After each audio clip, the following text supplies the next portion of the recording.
everybody. Welcome to the global launch of World Day for Safety and Health at Work. It is really good to see you. There are two big aims for this particular day.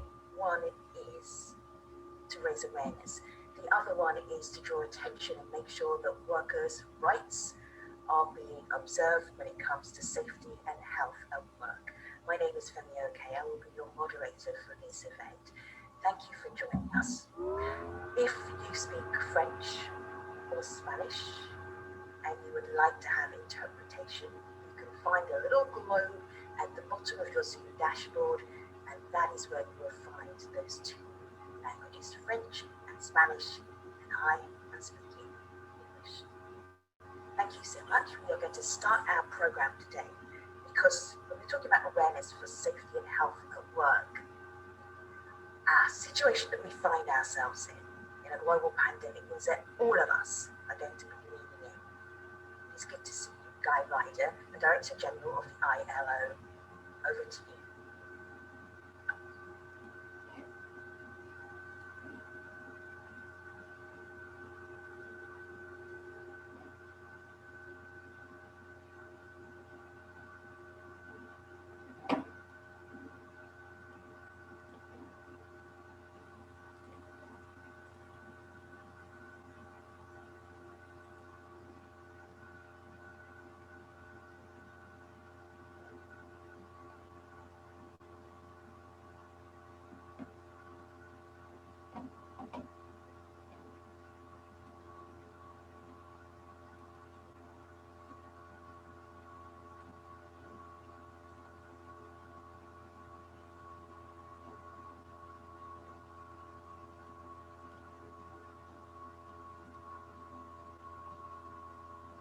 بسم الله والصلاة والسلام على رسول الله وعلى آله وصحبه أجمعين.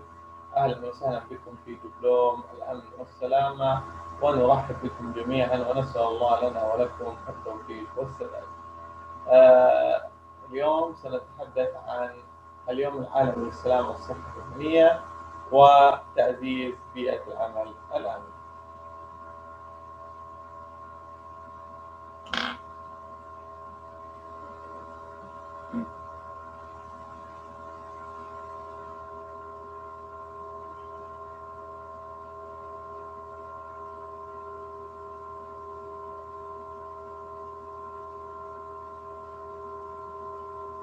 بسم الله.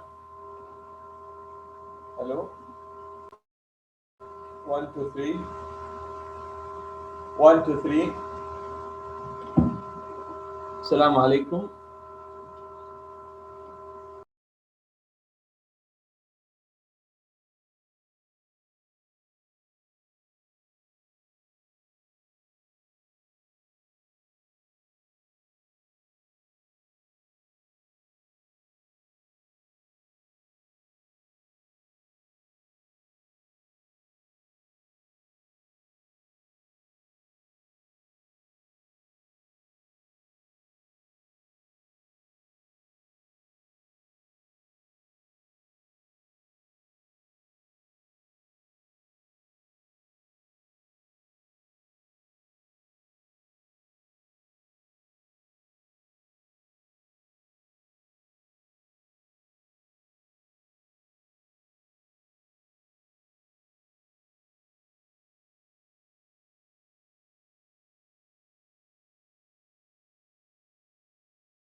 We've been living with the COVID-19 pandemic now for more than a year, and the impact on safety and health has, as we all know, been absolutely massive.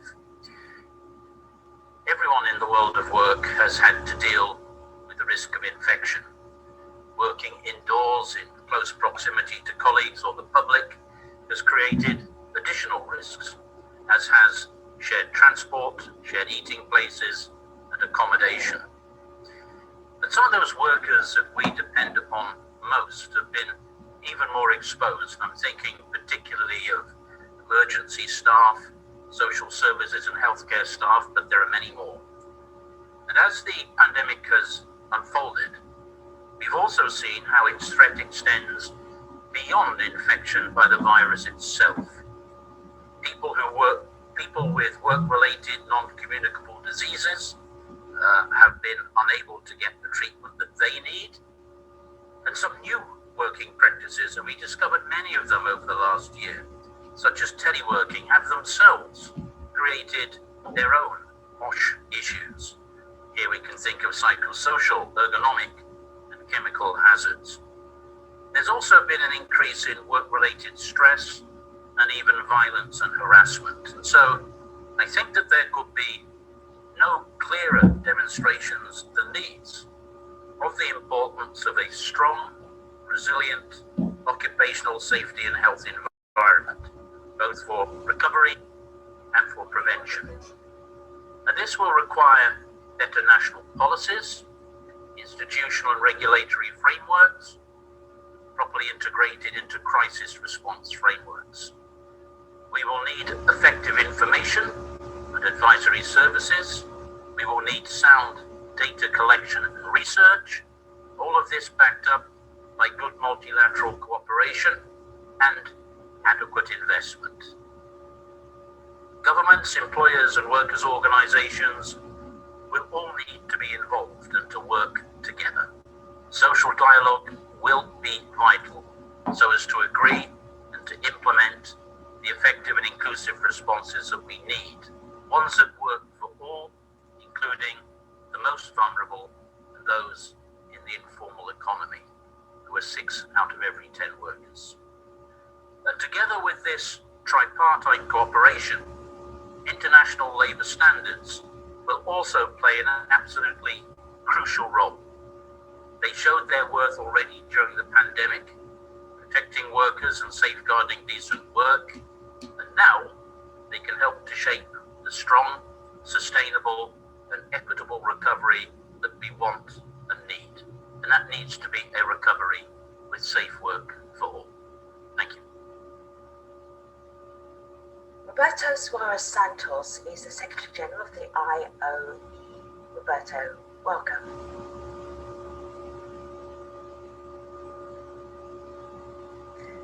Roberto, thank you.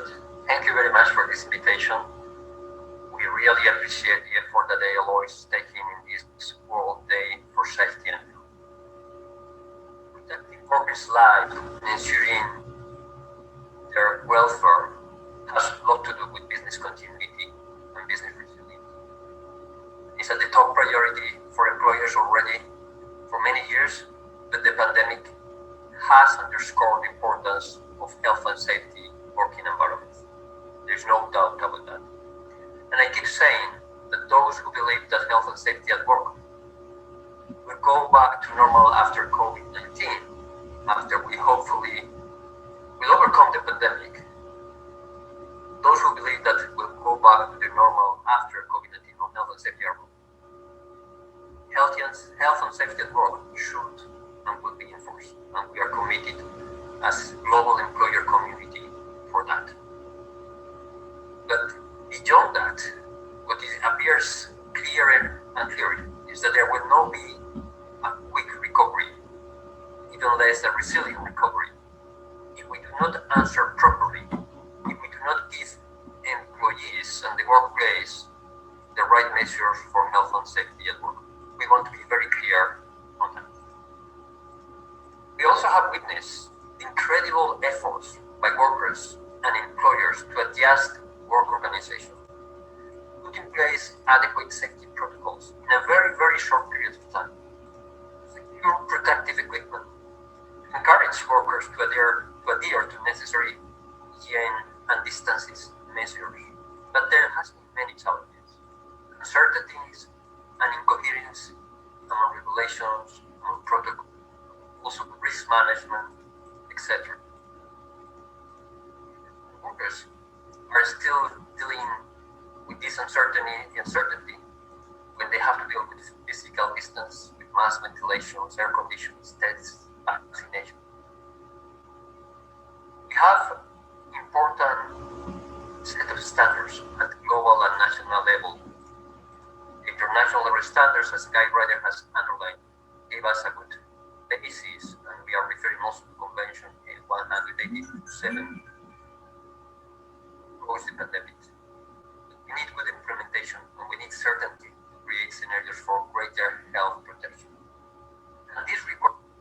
بسم الله الرحمن الرحيم، الحمد لله والصلاة والسلام على رسول الله وعلى آله وصحبه أجمعين. ومن تحدثنا عن برامج تعزيز السلامة والصحة المهنية، تعرف السلامة والصحة المهنية في بيئة العمل إلى وضع إجراءات السلامة والصحة في غاية الأهمية. لذلك تهدف السلامة العامة في المنظمة إلى المحافظة على سلامة العاملين والمعدات والحد من حصول إصابات وحوادث عمل، بالإضافة إلى حماية البيئة. وقد اتخذت المنظمة إجراءات عديدة لتعزيز السلامة العامة في مختلف مواقع العمل، وتتلخص هذه الإجراءات فيما يلي: توفير كادر متخصص في مواضيع السلامة العامة والبيئة،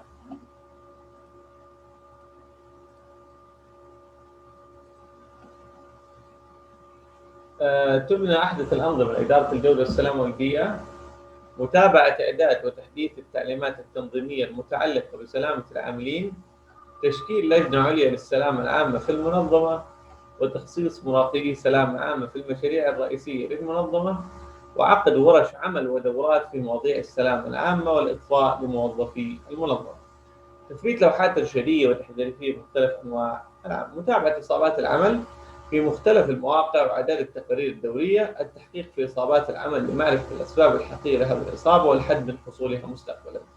وننوه دائما أن حضور البرنامج التدريبي بدون أو حضور الدبلوم بدون وجود تقييم لك من قبل المهندس فارس بخصوص دبلوم الذي تم تنسيقه مع إدارة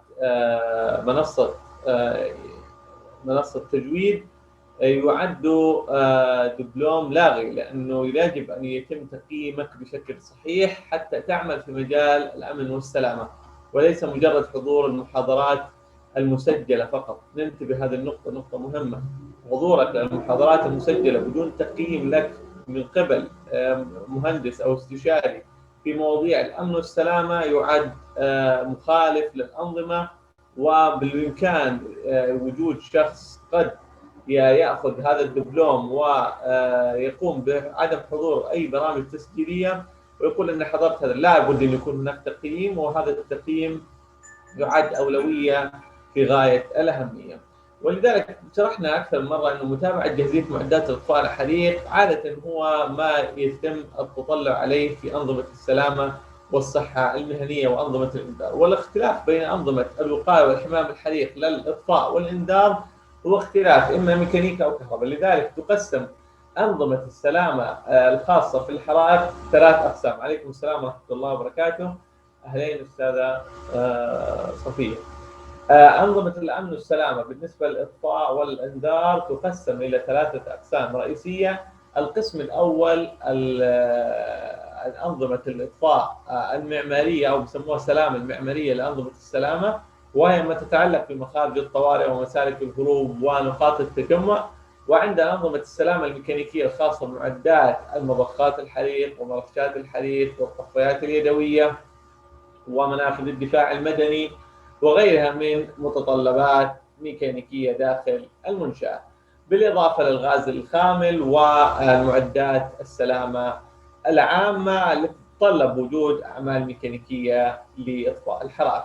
وعندنا رقم 3 اللي هي السلامة الكهربائية. والسلامة الكهربائية تبدأ من سلامة التمديدات الكهربائية، أنظمة الإنذار والإبلاغ والإضاءات والإنارات والإمرجنسي لايت والإمرجنسي إكزيت وغيرها من أنظمة إنذار، ممكن حتى ربطها مع الجهات مثل زي الدفاع المدني وغيره. فإذا أنظمة السلامة تقسم من ثلاث أقسام رئيسية اللي هي خاصة في الأنظمة السلامة الخاصة بالوقاية والحماية من الحريق. لا، النظام الأول نظام الإطفاء اللي هي النظام المعماري، والنظام الميكانيكي والنظام الكهربائي، وكل نظام له مخططات تعتمد على حسب التصاميم والتعليمات.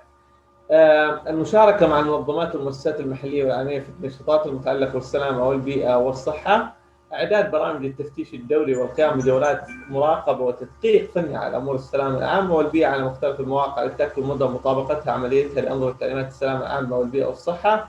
إعداد نشرات تثقيفية، وضروري جدا يكون هناك كل فترة إعداد نشرات تثقيفية ترسل للعاملين والذين يعملون في مجال السلامة والصحة، والتوعية ورفع مستوى السلامة والصحة لأفراد العاملين داخل المنشأة، وتعزيز الوعي الوقائي والمعرفة بين العاملين في المنظمة في مجالات السلامة والصحة المهنية والبيئة، متابعة توفير وإعداد لوائح تعليمات إرشادية وتحذيرية حول أمور السلامة والصحة المهنية.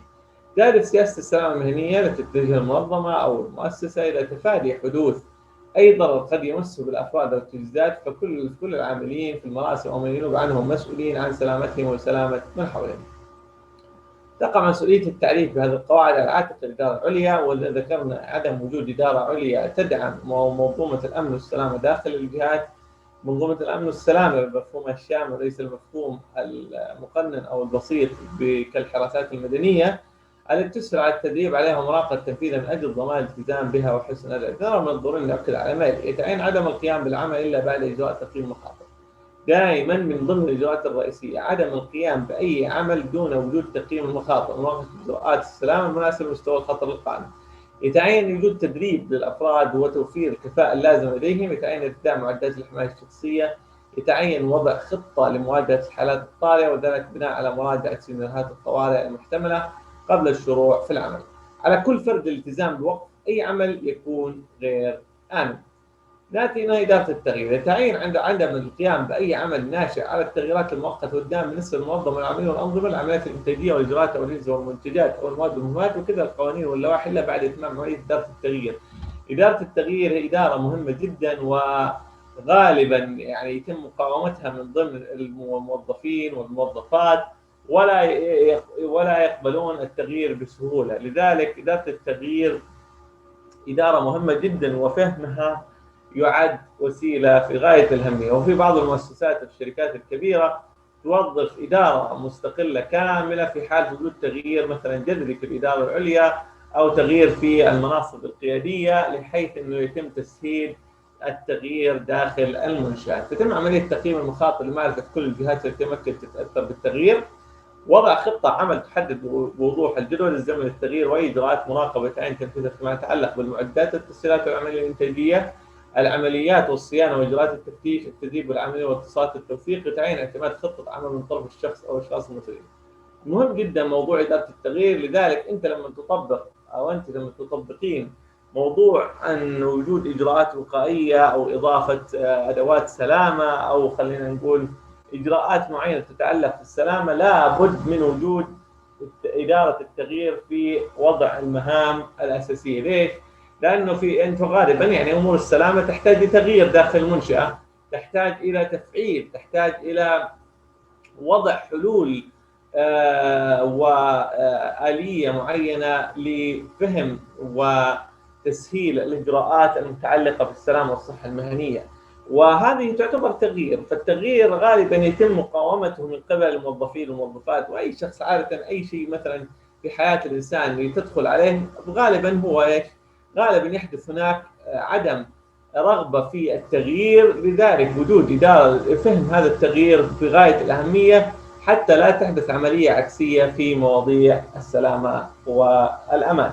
لذلك حتى في النظام البريطاني دائما يدخل في أول دورة تدريبية يؤخذ مثلا فيها العاملين مثلا الأوشا في أمريكا، مثلا في بريطانيا يأخذوا مثلا الأيرش يعني الوركينج والمانجينج. الأيرش مثلا في النظام البريطاني اللي هي تابع للHSE البريطانية يأخذوا مثلا دورة بسموها الوركينج سيفلي، يعني حتى الأمان في بيئة العمل. يعني ما بيدخل الأمان، يعني بيعتبروا إنه الأمان أو إنه الشخص يتأمن في بيئة العمل في غاية الأهمية. لذلك ودائما يذكروا دائما في القوانين البريطانية، والقوانين البريطانية معروف، والنظام البريطاني والدول اللي تابعة لبريطانيا نظامها من ناحية السلامة أقوى بكثير من أي دولة أخرى. ومن ضمن أفضل الدول ممارسة للسلامة والصحة عندك سنغافورة وبريطانيا وأستراليا والدول التي تتبع نظام الستاندر اللي هو العالمي الأساس والآيزو 45001، وهم أساسا هم طبعا الأساس. وتعتبر سنغافورة ليش؟ يعني سنغافورة تعتبر من أفضل الدول تطبيقا للمعايير، لأن سنغافورة عليها موقع عقود مع الدول بشكل عام ومع المنظمات الدولية إنه يتم تطبيق أي نظام دولي بداية بها. ليش؟ تعتبر زي كأنه هي مش زي حبل يعني التجارب، لكن تعتبر أو يعني حقل التجارب ما بيطبقوه على دولة طبعا. يعني التجارب بالنسبة للأنظمة والسلامة أو السيستم ما بيطبقوه، عادة بيطبقوه على يعني مثلا بدهم يطبقوا على يعني عرفوا نظام بيبدأوا مثلا في منشآت معينة، مثلا بيبدأوا منشآت تعليمية بيختاروا مدرستين ثلاثة، مثلا بيبدأوا منشآت ترفيهية بيختاروا منشآت ترفيهية واحدة واثنين، بيختاروا مثلا منشآت سياحية. فبيتم هناك التستنج على النظام قبل ما يعمموا النظام الدولي. بعد ذلك يعني بياخذوه كم بياخذوا بدوله واحده، بعدين بيحطوها لدوله ثانيه، وبعدين دوله ثالثه، دوله رابعه. تقريبا يعني اكثر من 10 دول بيتم اتخاذ فيها اداره التغيير للنظام اللي بده يضيفوه لتقييم المخاطر او اداره الامن والسلامه او معايير جديده. بعد ما يطبقوا ويشوفوا انه ايش الجاب الموجود او ايش الخطأ الموجود ما بين منظمه ومنظمه اخرى، او مثلا في مشاكل بين منظمه ومنظمه اخرى، او في مثلا اخطار ممكن تقع، مثلا انا مثلا ما بيصلح عندي وضع السيستم هذا فيه مشاكل من ناحيه المنظمات مثلا زي السجون، مثلا ما بيصلح عندي اطبق النظام، فبحط هناك مثلا كومنتس عندي وملاحظات انه السيستم هذا صعب نطبق كل حذافيره في مثلا المستشفيات، في مستشفيات الامراض العقليه، في السجون، في عند الاطفال، رياض الاطفال، عند الحضانات. فبحدد مثلا معايير عامه انه هذه ممنوع تدخل فيها هذه الاجراءات لانها ظروف خاصه. فبعد ما تحط هذه الظروف الخاصه اللي ممكن قد تؤثر على المنشاه، انا باجي اعمم هذا السيستم، وبعرف بعد ما بعممه على اول دائما دول بيعملوه على سنغافوره، وفي بعض الدول طبعا الان صارت زي تايوان وغيرهم صاروا ياخذوا هذه الاجراءات بالتغيير، فيتم اتخاذ يعني بيتم تجربه النظام وعمل عليه تجربه على مستوى الدوله بشكل كامل من ناحيه الجهات الحكوميه والحيويه. وفي نفس الوقت طبعا شيء مهم جدا انه بيتم التدريب عليه، لذلك لما تعمل اي سياسات واجراءات او بسموها يعني السياسات والاجراءات هي داخلها برامج، يعني البرنامج هذا فيه سياسات اجراءات كيفيه كيف تقوم بالتدريب، الغرض من هذا البرنامج، مين المسؤولين عنه، هذه طبعا كل هذا التفاصيل بسموها بروجرام. تمام، لانه في عندنا حاجه اسمها اداره مشاريع.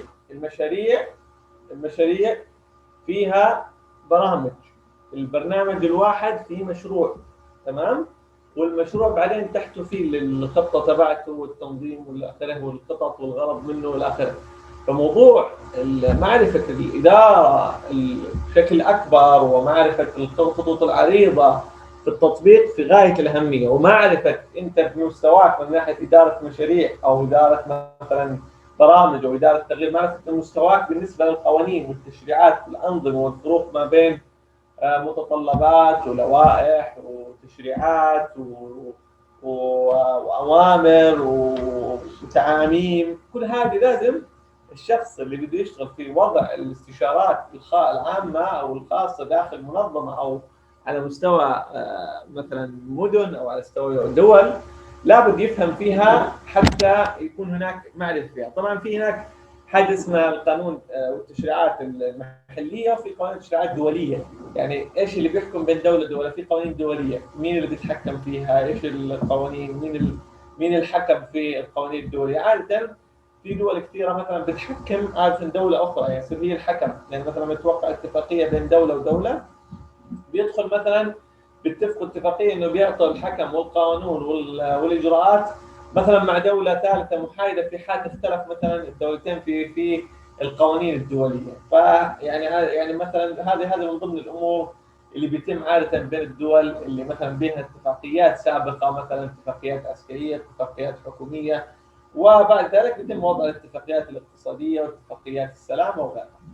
فمواضيع يعني احنا مثلا على سبيل المثال انا مثلا في ضمن الافتقار الذي لا يمكن الوجود في الانترنت او في المنظمات. مثلا على سبيل المثال انا اقول لك مثلا اعطيني احصائيه كم عدد الحوادث اللي مثلا صارت مثلا بسبب اطفال ما بين 3 سنوات ل5 سنوات على مستوى العالم، في مثلا حوادث مثلا بلع مثلا القروش او ما حتلاقي، يعني التفصيل هذا ما حتلاقيه موجود اصلا، يعني مرات على مستوى مدينه وعلى مستوى محافظه وعلى مستوى قريه. فما بالنا لما يطلب مثلا هذه الداتا والبيانات تكون على مستوى اكبر نحتاج فيها بيانات اكثر. فمن الصعوبه دائما انه نحن لما نبحث عن معلومه ونقيم هذا الحاله. لذلك هي الاشكاليه انه ليش نحن بنحتاج التقييم ونحتاج نعمل اجراءات؟ لانه غير متوفر عندنا البيانات. فعدم توفر البيانات بشكل واضح هنا بشكل لنا مشكله في تقييم المخاطر. لذلك تقييم المخاطر اصلا في الاصل يعتمد على الداتا، البيانات. يعني يصير عندك بيانات كم عدد الاصابات اللي صارت سبب هذا السقوط السنه الماضيه، السنه اللي قبلها، السنه اللي قبلها. ما في داتا ما حتقدر انت تقيم المخاطر بشكل صحيح. فهمت علي؟ ونفس النقطه نرجع مثلا عندنا داتا بالنسبه لعدد الحوادث مثلا اللي صارت بسبب الكهرباء والماس الكهربائي. ما عندك داتا توضح مثلا عدد الحوادث او الاصابات داخل منظمتك او داخل الجهه اللي بتعمل فيها، ما حتستطيع. تقييم المخاطر في الاصل يعتمد على البيانات التي حصلت عليها خلال الفترات الماضيه، ومن الضروري جدا تجميع هذه البيانات، لأن البيانات في حالة عدم تجميعها لا يمكن تعمل تقييم المخاطر ولا يمكن التنبؤ بالمستقبل. يعني وبتمشي بشكل عشوائي. فغالبا يعني مثلا خلينا نقول عادة اللي ما بيمشي على بيانات عادة بتمشي بعشوائية، وهذا ما يسبب خلاف ما بين إدارة التغيير داخل إدارة السلامة وما بين الإدارات العليا بتم تقييم الخطورة. إنه زي على سبيل المثال بيوضعوا حلول مكلفة أو حلول ما هم محتاجينها. يعني مثلا لما يكون في مبنى جديد ومثلا في أنظمة جديدة، تروح أنت مثلا بناء على حادث صار أو حادث واحد صار وما في خطورة عالية، بناء عليها تروح تضع حلول وإجراءات ولازم تقوم بأعمال فنية ولازم التدريب. فهذه مثلا زي هذه الأمور مثلا اللي يتخذ فيها قرار يضع الإنسان نفسه في وضع غير صحيح. أقل مدة ممكن أقدر أقيم الخطر كم؟ أيوة سؤال كويس. تقييم الخطر نحن ما بنقيم الخطر، ذكرناها قبل أمس يوم الأربعاء ذكرنا نحن ما بنقيم الخطر يا صفية. ذكرنا إنه في فرق بين الخطر والمخاطرة. نعم، خطر هزارد، مخاطر مفردها مخاطرة، تمام؟ مفردها مخاطرة، تمام؟ لما الحاجة اسمها بيسموها الريسك اسسمنت.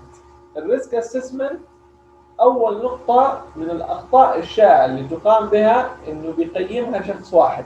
الريسك اسسمنت ما بتقيم من شخص واحد، لازم مجموعة من الأفراد، ويوصى حسب المدارس العلمية الخاصة في السلامة إنه لازم لا يقل عن 3 أفراد، تمام؟ هذا واحد. 2، بالنسبة لإدارة المخاطر كم المدة؟ هذا يعتمد على طبيعة النشاط وعلى الموقع وعلى البيئة وعلى مدة العمل النشاط. يعني على سبيل المثال، هل أنا مثلا في غرفة مثلا العمليات، في غرفة العمليات لو قلنا كل واحد فينا الآن عياد ولا مبارك ولا صفية مثلا، واحنا دخلنا كلنا غرفة عمليات جراحية، مين فينا بيقدر يقيم الخطر الموجود أو المخاطرة الموجودة؟ مين بيقدر يقيمها؟ ولا واحد. ليش ولا واحد؟ هنقيم بس إيش؟ نحن هنقيم الشغلات اللي عرفناها، لكن هل أنتم بتقدروا تقيموا المخاطرة في نفس العملية الجراحية؟ إنه هل مثلا بيقوم بعملية جراحية صحيحة بالمدة بالوضع الإنارة الموجودة؟ هنا مهم جدا. أنا غير متخصص ولا عارف هذه الأمور، فلا أستطيع أن أقيم المخاطرة الموجودة عندي بشكل واضح. أنا بقدر أقيم مخاطرة من ناحية إيش؟ مثلا إنه في إكزيت مثلا، في عندي مثلا إضاءة مثلا بالجوانب، في حاجة بسيطة، لكن في نفس العملية أنا ما أقدر أقيم المخاطرة. هذا 2.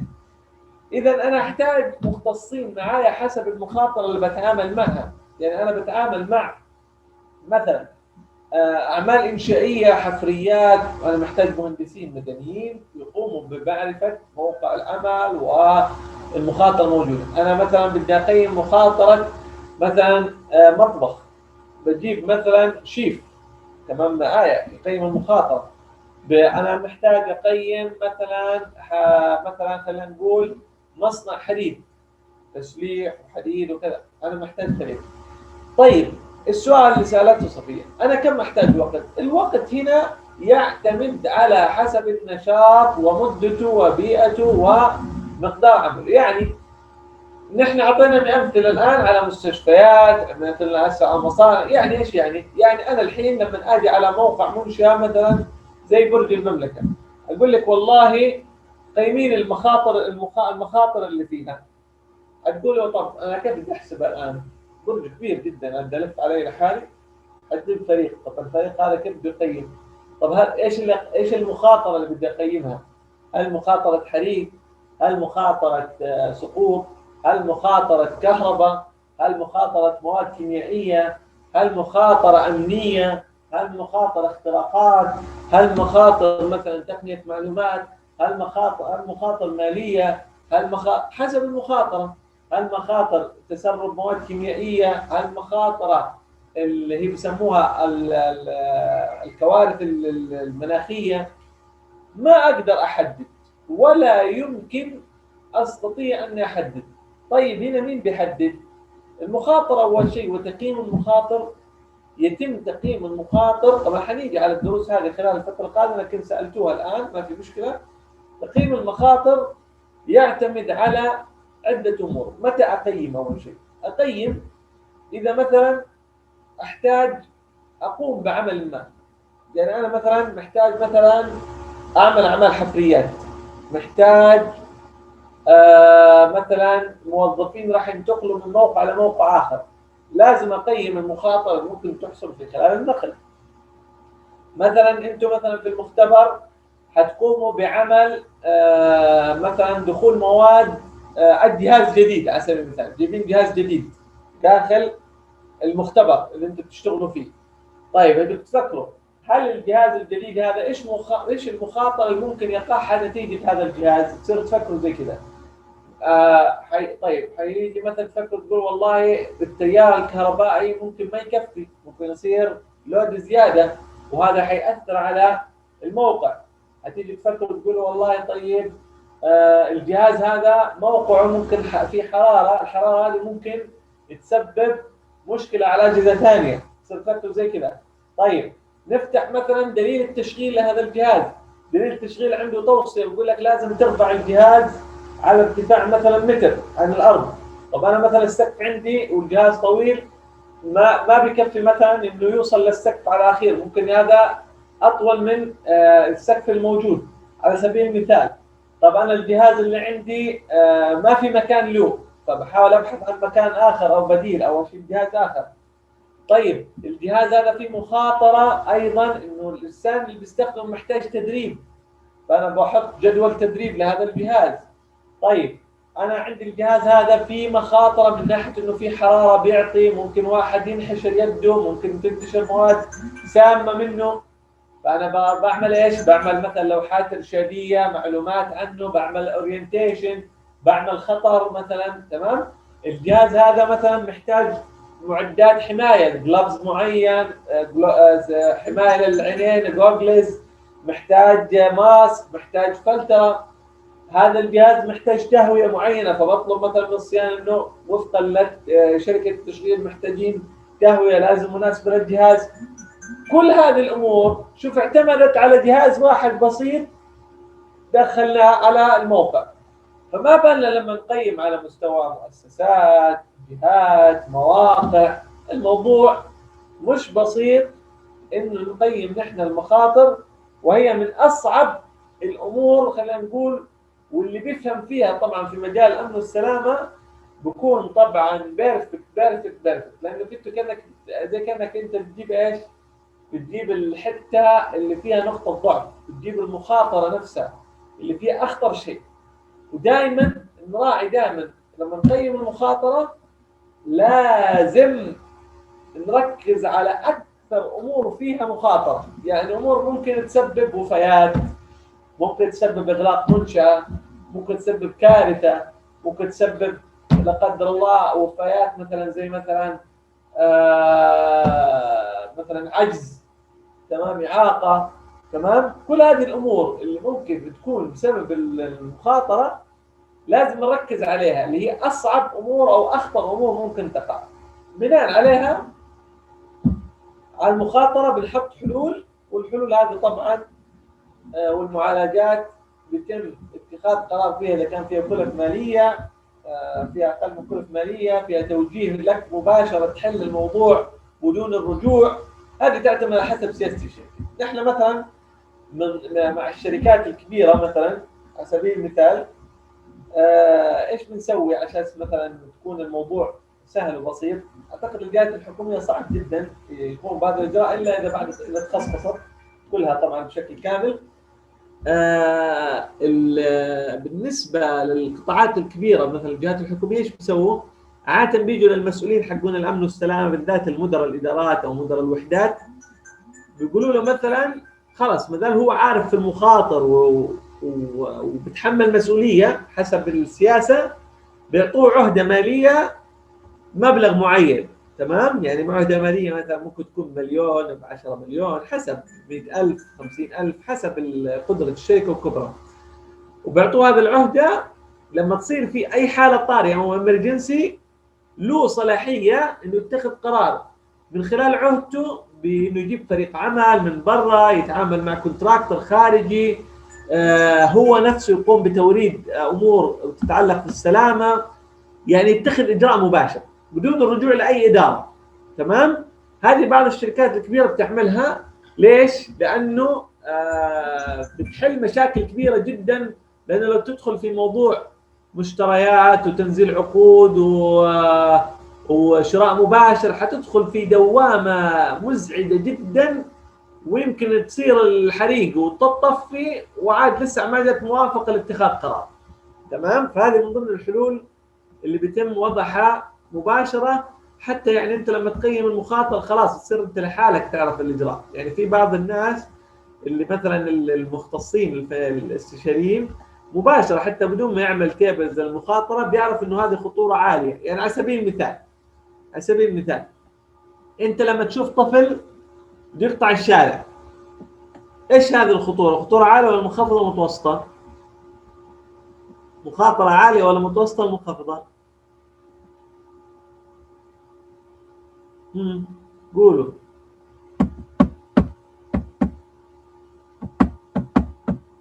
عاليه. تمام؟ ليش عاليه؟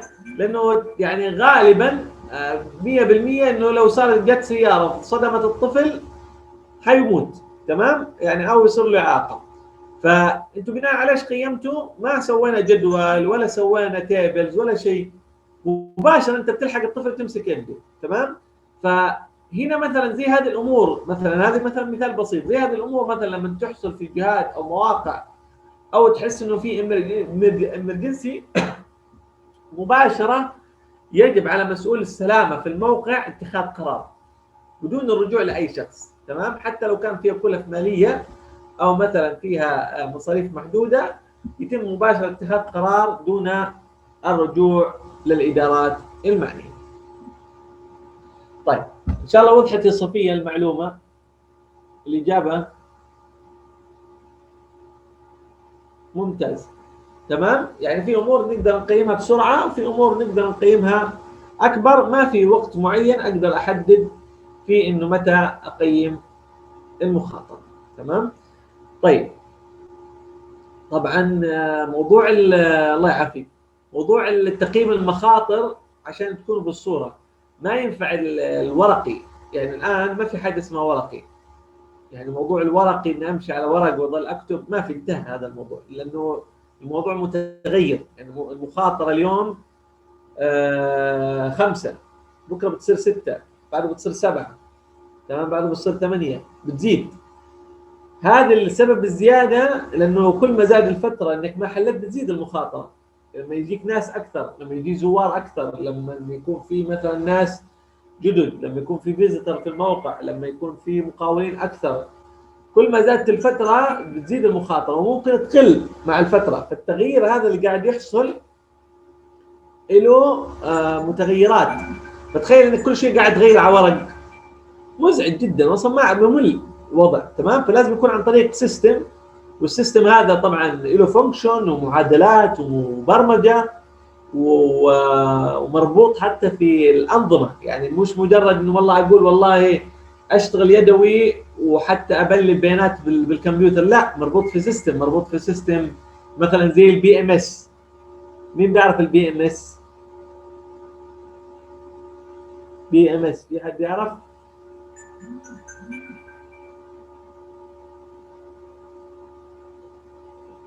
اللي بيعرف يقول. البي ام اس، في حد يعرف بي ام اس؟ البي ام اس هو البيلدينج مانجمنت سيستم. ايش البيلدينج مانجمنت سيستم؟ هذا بيسموه اداره المرافق او اداره المباني. هذا ايش عباره طبعا هو افضل شيء موجود الان وتقنيه عاليه جدا، وموجود زمان لكن بيستخدموه في الاسواق، المولات، في الابراج. ومهم اللي عنده افرع، يعني مثلا زي اللي عنده افرع مثلا كثيره، مثلا زي وزاره العمل عندها افرع كثيره، اذا بتتابع مثلا النظام على الكل، مثلا اللي في اللي شغال مثلا عندهم مختبرات كثيره، مثلا افرع كثيره. مثلا اللي في وزارات وفي جهات حكوميه عندهم مثلا فروع ومكاتب كثيره، او مثلا بشكل عام منظمات لها فروع كثيرة، لازم يكون عندهم بي ام اس. لانك انت مثلا كمدير اداره او مسؤول وحده، او تبغى تصل لمرحله زي كذا، لازم تطور السيستم. يعني تطور السيستم يصير تتحكم فيه وتشوفه عن بعد. يعني مثلا عندك البي ام اس، ايش هو باختصار؟ بفتح كمبيوتري او بتفتح مثلا الكمبيوتر، عاده انتبه الكمبيوتر، بتشوف قدامك المكيفات، تشوف المراوح، تشوف المصاعد، بتشوف انظمه الانذار، بتشوف انظمه الحريق، بتشوفوا كل الاجهزه اللي بتشتغل داخل المنشاه، اجهزه المختبرات اللي بتشتغل، تمام؟ اجهزه سحب الدخان، اجهزه الافران اللي بتسوي فيها التجارب، اللي بتصدر مواد غازيه كيميائيه وبعدين بنصدرها للخارج، الكاميرات الرقابيه، الاتصالات، كله بيبين عندي في شاشه واحده، تمام؟ بقدر اطفي الاجهزه، بقدر اشغلها، بعرف استهلاك الجهاز كم، بعرف العطل اللي صار في الجهاز، بعرف متى محتاج فحص، بعرف متى محتاج صيانه، بعرف متى محتاج مثلا غاز، بعرف متى انه هذا الجهاز يستخدم اكثر من الحد المسموح فيه باليوم، بعرف درجه حراره الجهاز، تمام؟ لا، مش تقييم المباني يا صفيه، لا، هو مش تقييم المباني، هو اداره المباني، تمام؟ إدارة المباني غير تقييم المباني. هذا محتاج مهندسين، لأنه موضوع استراكشر وبده فحص وكذا. لا، هذه بتدخل في سلامة المباني. تقييم المبنى بتدخل من سلامة المباني وهي تابعة لمكاتب استشارية. احنا بنتكلم عن إدارة أنظمة المباني داخل الأبراج وداخل المنشأ وداخل المراكز، تمام؟ كمان الفائده من البي ام اس بيعطيك تفاصيل كامله. طب هذا البي ام اس ايش ربطه في اداره المخاطر؟ في المخاطر مباشره بيرتبط هذا السيستم بسيستم اخر تقييم المخاطر. فاي حاله عندي في تغيير نشاط مثلا، حتى مثلا على سبيل المثال بحسب لك البي ام اس كم عدد الزوار اللي دخلوا، كم عدد الزوار اللي طلعوا، كم من الناس الموجوده داخل المنشاه، كم شخص موجود، الاستهلاك على دورات المياه، الاستهلاك على ايش اسمه بسموه مثلا المداخل، المخارج، اكثر مثلا اذا عندك مول كبير مثلا، اكثر مثلا محل او موقع بيدخل عليه الزوار، بيصير عليه ضغط، تمام؟ المشاكل الفنيه البسيطه مثلا، زي مثلا خلينا نسميها عطل في سلك، كيف بنعرف؟ تمام؟ كيف بنعرف مثلا عطل السلك؟ مين عنده خلفيه؟ مبارك. كيف نعرف مثلا عطل بسلك بدون ما نرد على السلك نفسه ونشوف انه في مشاكل ولا لا؟ مش عارف.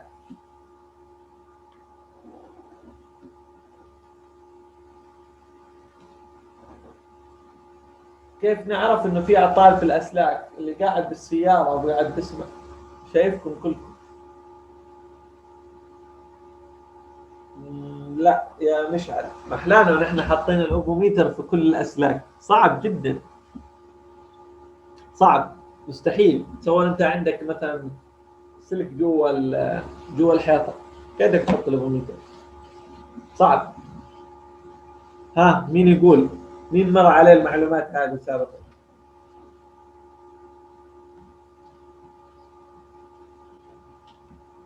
عياد، انتم كونكم في وزاره العمل تدرسوا السلامه والصحه، المفروض تكون مرت عليكم المعلومه هذه مهمه. فكره ان نجيب مصباح ونحط جنب السلك ممكن، بس مش طريقه عمليه.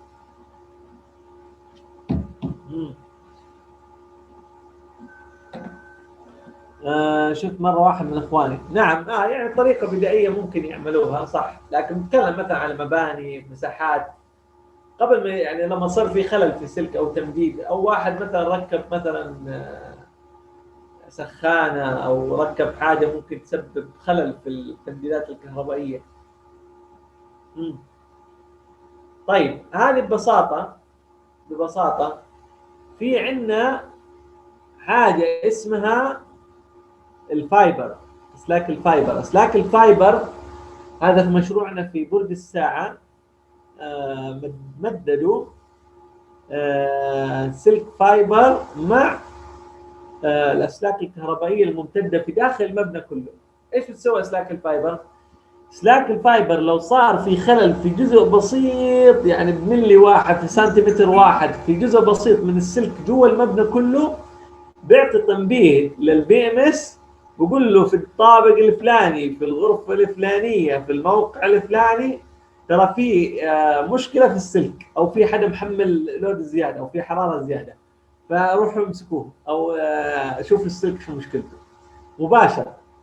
فالتقنية الآن حلت مشاكل كبيرة جدا أصبحت في مواقع العمل، وأصبحت هناك المشاكل الفنية اللي كنا نحن ندور وين المشكلة ونبحث ونرسل فريق عمل وتكاليف رواتب وكذا. لا، طب أنت ركب في السيستم واعمل لك سيستم، بتوفر موظفين، بتوفر عمالة، بتوفر حلول كبيرة جدا في التأسيس.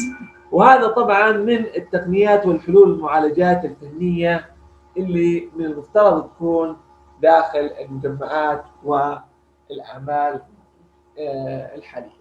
تمام؟ إن شاء الله تكون خدمتكم المعلومات وفادتكم اللي أعطيناكم إياها.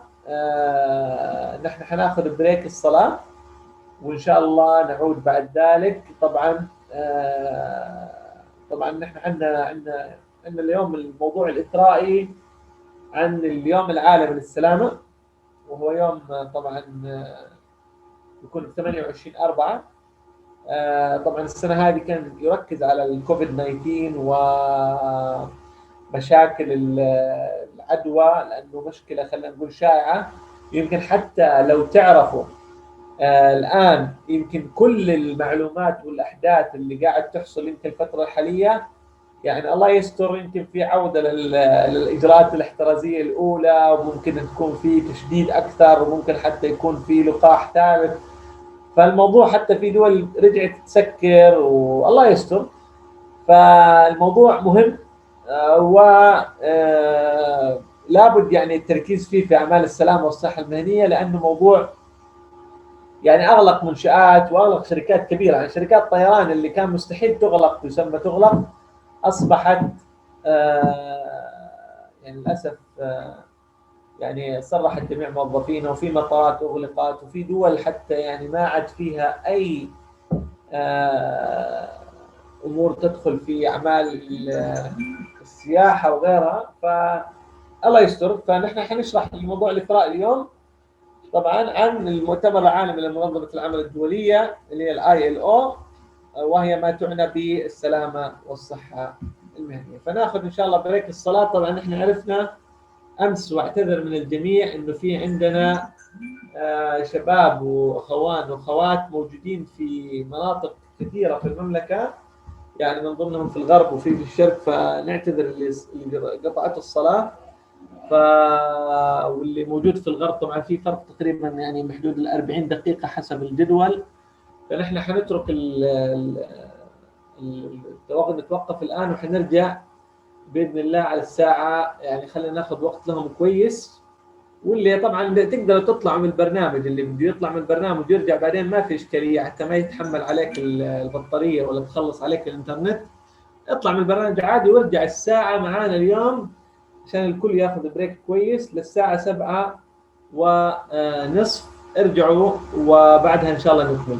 ابو عياد، نحن طبعا الكل اللي بده يطلع بريك يطلع، انا بدي اشرح بس لعياد اخر نقطه شرحتها حتى ما تروح علينا الموضوع. تمام، احنا اخذنا بريك الان، بس خلي عياد معانا في الزوم معانا يا عياد، صح؟ عياد معايا؟ ايوه كويس. نحن كنا نشرح بس يا عياد على نقطة البي ام اس، يمكن انت كنت على موضوع البي ام اس وعلى الموضوع الخطر الموجود في الاسلاك والتمديدات. فكنا نقول انه البي ام اس بيعطيك معلومات عن كيفية إدارة المنشأة والمباني والأفرع، وهذا مهم جدا. يعني التطور هذا مهم جدا يتم تركيبه في المباني كاملة، وهو نظام يتم التحكم به بالكامل في المنشآت، ويتم إدارته من خلال فريق عمل ويتم تدريبهم عليه. طبعا المصاعد، الكهرباء، التمديدات، كل شيء متعلق في المبنى بيتم إدارته، حتى موضوع التمديدات الميكانيكية كاملة في داخل المبنى. بالإضافة عندنا موضوع قلنا بموضوع آخر نقطة عشان تكون بس تستفيد منها، إنه مثلا التمديدات الكهربائية كيف نعرف إنه صار فيها خلل ولا ما فيها خلل. في عندنا حاجة اسمها بنمدد مع الأسلاك الكهربائية حاجة اسمها الفايبر أوبتيك، يعني أسلاك فايبر. هذا أسلاك الفايبر لما تتمدد مع الأسلاك طبعا هي زي الشعرة، يعني خفيفة جدا وتكون من نفس المصنع بتيجي. فلما يكون في خلل في جزء معين من الكابل او من يعني يصير في حراره او يصير في خلل او في تعري، على طول مباشر بيعطي تنبيه للبي ام اس انه ترى الموقع هذا فيه خلل، فروح ارجع فيه. فبيتم معالجه السلك بدون معالجه الكهرباء اذا كان في حراره زياده، في خلل، في عمر افتراضي. فهذا مثلا طبقناه في برج الساعه وهو موجود، يعني الان في برج الساعه موجود. فاي خلل ممكن يحصل مباشره، مثلا حتى في الابراج الكبيره زي الفيصليه والمملكه، هذا موجود من زمان. فاي خلل ممكن يحصل على طول مباشره بيتم التنبيه للبي ام اس انه ترى في خلل 1 2 3 قبل ما يحصل الحريق، قبل ما تحصل الكارثه، قبل ما يحصل الصعق الكهربائي. هذا اللي تكلمنا فيه يا عياد اخر المحاضره اللي طلعت منها. ان شاء الله تكون بس اخذت المعلومه جيدا وواضح عندك، صح؟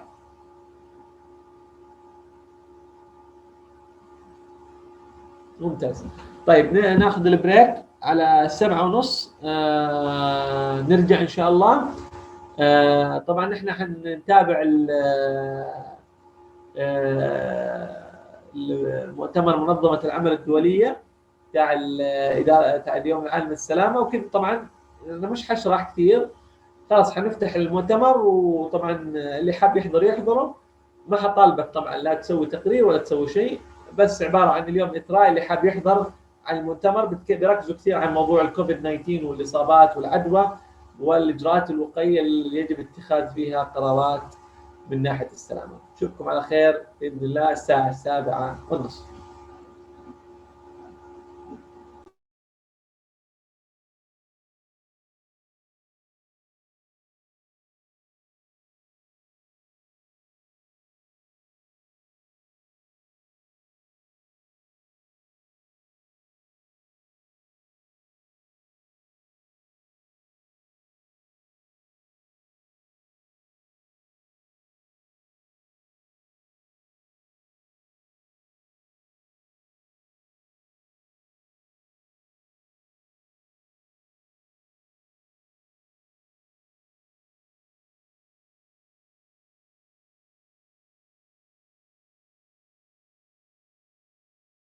Much better cooperation with public sector, with employers' national organizations, EPPs, public and private partnerships will be very efficient and will be crucial for access to documentation, for testing, for prevention. We cannot be successful if our answer does not involve the different stakeholders, the employers and business community. And in that sense, the value of ILO is incredible because of this tripartite. work that we can do together with the workers' organizations within the social dialogue to go back better in a different scenario for health and safety. The disruptive nature of COVID-19 pandemic has also split the change of the work at the workplace, working time, working place, and such essential concepts from a health and safety perspective. We need to face with them. Basically, we need to ask ourselves, what can we do better in the future? How we can work better together using our capacities in a more beneficial way? How we can cooperate better with governments and also employers and workers? What is the kind of incentives that workers need for a sustainable future? Therefore, also we need new attitudes, open mindset, and a culture of prevention. We are committed to that. Thank you very much for listening. Joining us from the International Trade Union Confederation, the Deputy General Secretary, Owen Tudor. Over to you, Owen. Thanks, Mummy. For workers, today is International Workers' Memorial Day. We want to save lives at work, not only workers, but everyone who can be affected, including customers, patients, and the public. And of course, we also want to prevent non-fatal injuries and illnesses and promote health and safety as a key part of recovery and resilience. Today, we remember and mourn the dead. According to ILO figures, somebody around the world dies because of their work every 12 seconds. 5 people every minute, 15 people while I speak to you, 300 people every hour. We should have a counter on every screen to remind us that every one of those deaths is preventable if we do the right thing. Today, COVID-19 is the big killer. In the health sector alone, 2 workers die every hour because of the pandemic, and in countries like India, the death toll has spread out from the hospitals into workplaces and affects informal workers in particular. Even in the UK, workers with insecure contracts are twice as likely to suffer and die of COVID-19 than other workers. And women have been placed in harm's way more often both at work and at home during the pandemic. So while the key demand we are making today is to make occupational health and safety an ILO fundamental right at work, as agreed at the ILO Centenary Conference 2 years ago, we also want COVID-19 recognised as an occupational disease, and we want progress on a biological hazards convention already delayed for 20 years. We want all those rights and protections to apply to everyone who works for a living, so they become universal and inalienable rights as part of a new social contract with worker safety rights at the heart of everything we do. That is our message, that is our commitment, that is our intention. Save lives at work. Thank you, Owen. I want to take you to the World Health Organization studios in Geneva to welcome Dr. Tedros Adhanom Ghebreyesus. Dr. Tedros, over to you.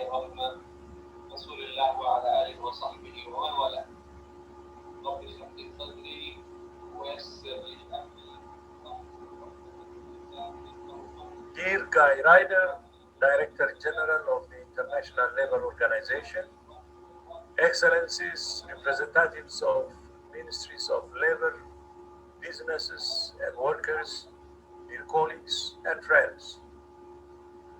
Nobody should die while doing their job. But in the past year, thousands of people in health, care and other industries have lost their lives to COVID-19 in the line of duty. Many more have died from other preventable occupational diseases and injuries.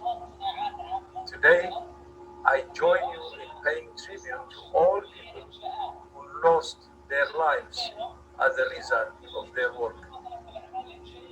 The WHO Constitution affirms that everybody has the right to the highest attainable standard of health, and that includes at work. The WHO Manifesto for a Healthy and Green Recovery from COVID-19 urges businesses to put in place initiatives for healthier and safer workplaces, which which will not only protect workers, it will also increase resilience to public health threats. 2021 is the International Year of Health and Care Workers under the theme Protect, Invest Together. Now, more than ever, we need a global commitment to safe working environments for health and care workers, investments in their education and training, fair pay and dignified workplaces. Working together, we can bring this pandemic to an end and build a healthier, safer, and fairer world for all. I thank you. Thank you very much, Dr. Tedros from the World Health Organization. I am just going to take a moment to say, attendees, I see you. More than 1,000 of you joining a Zoom meeting. Now this is what a Zoom event should look like. I see you in Algeria, in Nigeria, in the hospital in the Philippines. Thank you for greeting each other.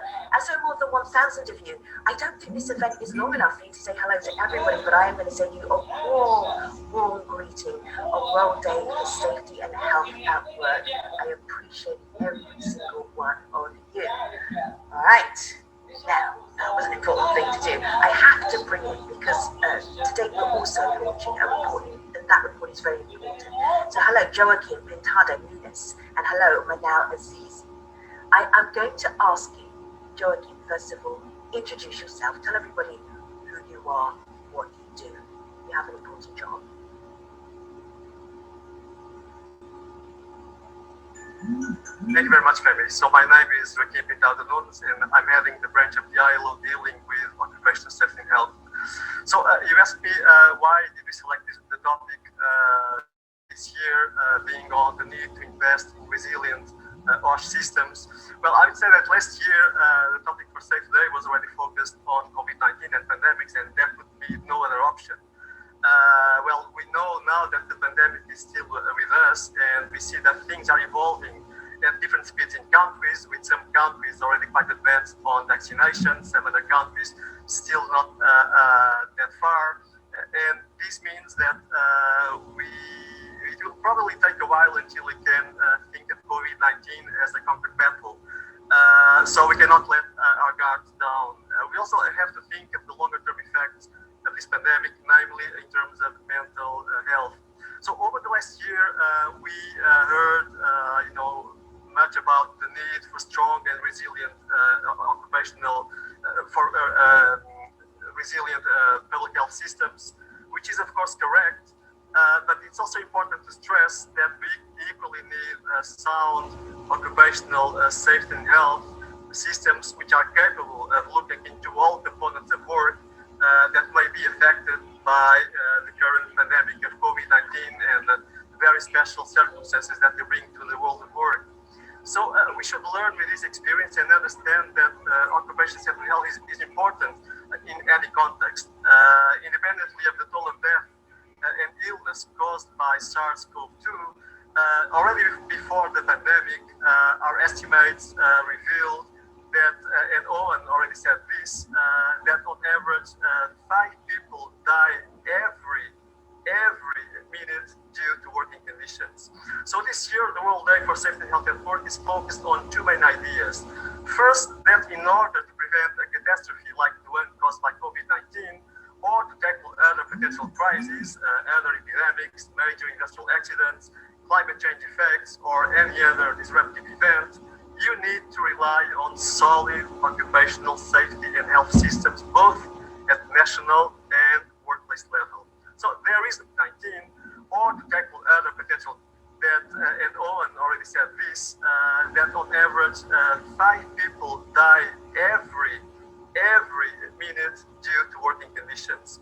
So this year, the World Day for Safety and Health at Work is focused on 2 main ideas. First, that in order to prevent a catastrophe like the one caused by COVID-19, or to tackle other potential crises, other epidemics, major industrial accidents, climate change effects, or any other disruptive event, you need to rely on solid occupational safety and health systems, both at national and So there is no other option. And this requires investment, both financially and programmatically. The second idea of Safe Day this year and the report that you mentioned is that it's not enough to focus only on standalone parts of national safety health systems, but you have to consider the system as a whole. And you have to know that not investing in one part of the system can lead to the collapse, to the system collapsing as a whole as well. So it's not enough to, for instance, modernize national legislation if you cannot rely on accurate data on rates of infection when it comes to COVID-19, or data on accidents and disease related to work in general. So this is also why the report for Safe Day this year explains the importance of the main elements of national systems for safety and health at work, stemming from legal, policy, and institutional frameworks to occupational health services, information and provision of training to employers and workers, social dialogue, data collection, and other elements of the system, to which my colleague Manal Azi will be referring throughout this session. Thank you. Wow, it is so nice to see you. Thank you for being part of this program and organising the program as well. So you are doing double duty. First of all, I'm going to do this in baby steps. First of all, tell everybody who you are, what you do. Step one. Thank you so much, Femi. This is an honor. It warms my heart to see the number of participants. It goes to show how important this is and how it's affected the lives of everyone who works and people who don't work, and how the line between the community and workplaces is even more blurred today. So we have a huge responsibility. And today we have a number of messages that we're trying to get across. Obviously, occupational health suddenly became a frontline specialization all of a sudden. And it's important to say that you can't tackle and address a crisis and try to build an emergency response system while you're inside the crisis. And what we've learned globally is countries that had already a good system in place with good legislation, with good enforcement, data collection, people that are trained. You don't, become an occupational physician in one day. You can't set up a health services system in one day. You can't put together a tripartite committee between workers and employers and governments discussing the importance of safety and health, investing in the different tools and methods that we need to be following to ensure prevention of accidents and diseases overnight. So today we are calling for investing in all these elements and leveraging this OSH system that we've talked about through our main Convention 155, through our Convention 161 on health services, through 187 that was a promotional framework to bring these elements forward and to invest in that national policy and invest in your people, in courses at university maybe, in different trainings that can be done. It's not all costly. This is what we want to say. None of us have been saved from this pandemic, and the efforts we do in the workplace are going to have the positive effects in the community and the other way around. And the last thing I want to say on that point really is that when you have a national emergency response plan, occupational safety and health needs to be integrated in that response plan and not become a parallel effort on the side, to be able to be efficient and to be able to answer to the needs that the world is facing today. Now, I'm just thinking about the Safe Day report. We all bring our own experiences about how we are managing a global pandemic, how we are managing to work or maybe not work, the impact that has, lessons learned. Share them with us. Right. Like I was saying, so many countries have stepped up. So we've seen immediately overnight policies have changed on teleworking, on working time, on paid leave. Policies change really quickly in order to organize these new work arrangements and to prevent other risks. Because what we've seen, we've heard the ILO DG, we've heard the WHO DG speaking. We've seen that the risk is not just exposure to contagion from a virus. As we changed work arrangements, as millions of people are working from home and others have lost their jobs, we're facing other risks. We're facing ergonomic risks. Can you ensure, Femi, where you're sitting today in Washington, that you have the ergonomic situation and workplace setup that will protect you from long-term harm or musculoskeletal disease? Can I ensure, as a mother of 3 kids, that I can struggle to raise my kids in my home and be able to answer to my job needs all throughout the day, all in one place, in a small apartment? And cases like this are coming out. And this is what we've learned, that people are struggling. They're struggling from isolation. They're struggling from too many things that they need to struggle as they continue to work. And people are just happy to even have a job. Coming here, we're just happy the ILO recognizes this, and we are one of the few lucky employees that have kept our jobs throughout this struggle and catastrophe that the world is facing. And we're here to try to help others do the same. And the report shows a number of examples across data collection, innovation, across technology, risk assessment, evaluation. The OSH community is listening to us. They have put all their efforts to stand up and stand forth and go to the front line, hand in hand with other public health services to answer to this crisis, as there is no line to contagion and a communicable disease such as this one. But we need to learn. Other crises may come. We don't want to talk about them, but we need to be ready. We have to talk. Now we have to talk about them. We're not talking about that we're going to be in the same situation in 3 years, 4 years, 5 years time. I love that really direct question you asked.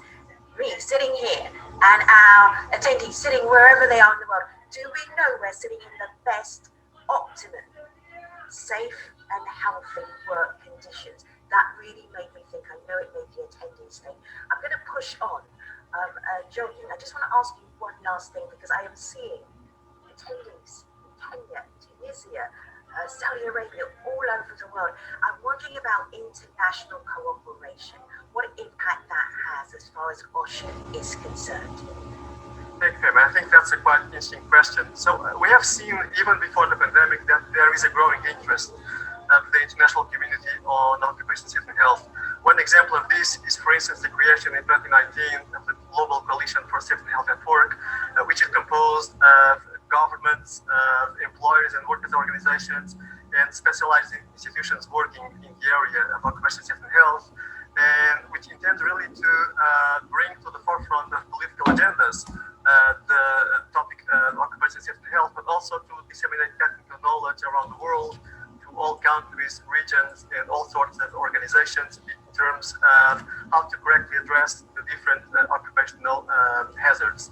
Right. We also have seen that even since the pandemic has started, that there is also growing interest from the multilateral partners, both in terms of assisting the ILO and I would say probably other UN agencies as well, to provide more assistance to those countries that are most in need. And we know that national OSH systems, especially when it comes to attending to the special needs brought by the pandemic, are in very, let's say, critical need for reinforcement.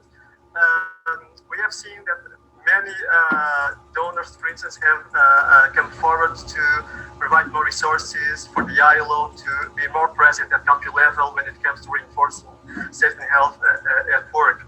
We also have seen, for example, and I think that this is a clear signal of the importance being given by countries in general to OSH, a growing number of ratifications of our core OSH standards. And for example, over the last 6 years, we saw member states ratifying, we have 10 new ratifications of OSH standards, and I think that this is quite positive in terms of, not only in terms of informing national law, but also in terms of putting national law into practice according to the ILOs, which are to the values that are defended by the ILO, which are very much based on tripartism and the idea of the continuous need to improve the safety and health culture at national and at global level.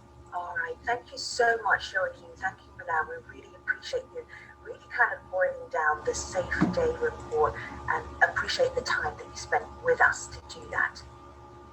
I'm going to move on because there has been a lot of support internationally for safe workplaces, healthy workplaces, because the pandemic focused us with a laser focus on what kind of environment we're all having to work in. I'm going to bring in two governments, two leaders, so that you can see there's political will there. Professor David is the Minister of Labour and Social Security in Turkey, and Martin Walsh is Secretary of Labour in the United States. We'll start with Martin Walsh.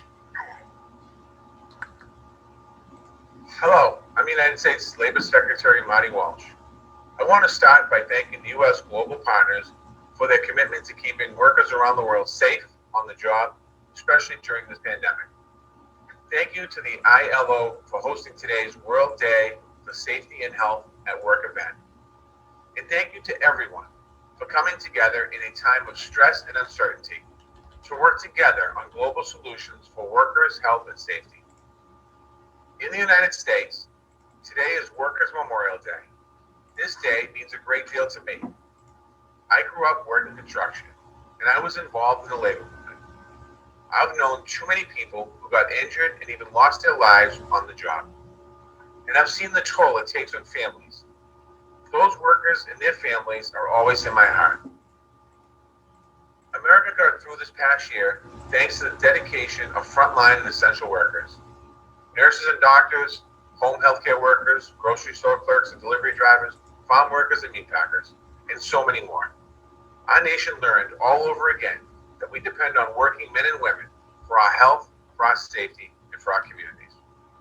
So I'm proud of the work we are leading in the U.S. and around the world to protect workers' lives and livelihoods. I'm proud of the work of the G20 OSH network to share best practices for safety and health in the workplace. I'm proud of the work done by this group to develop a strong, worker-centered statement on building back safer and healthier for this year's G20 Labor and Employment Ministers Declaration.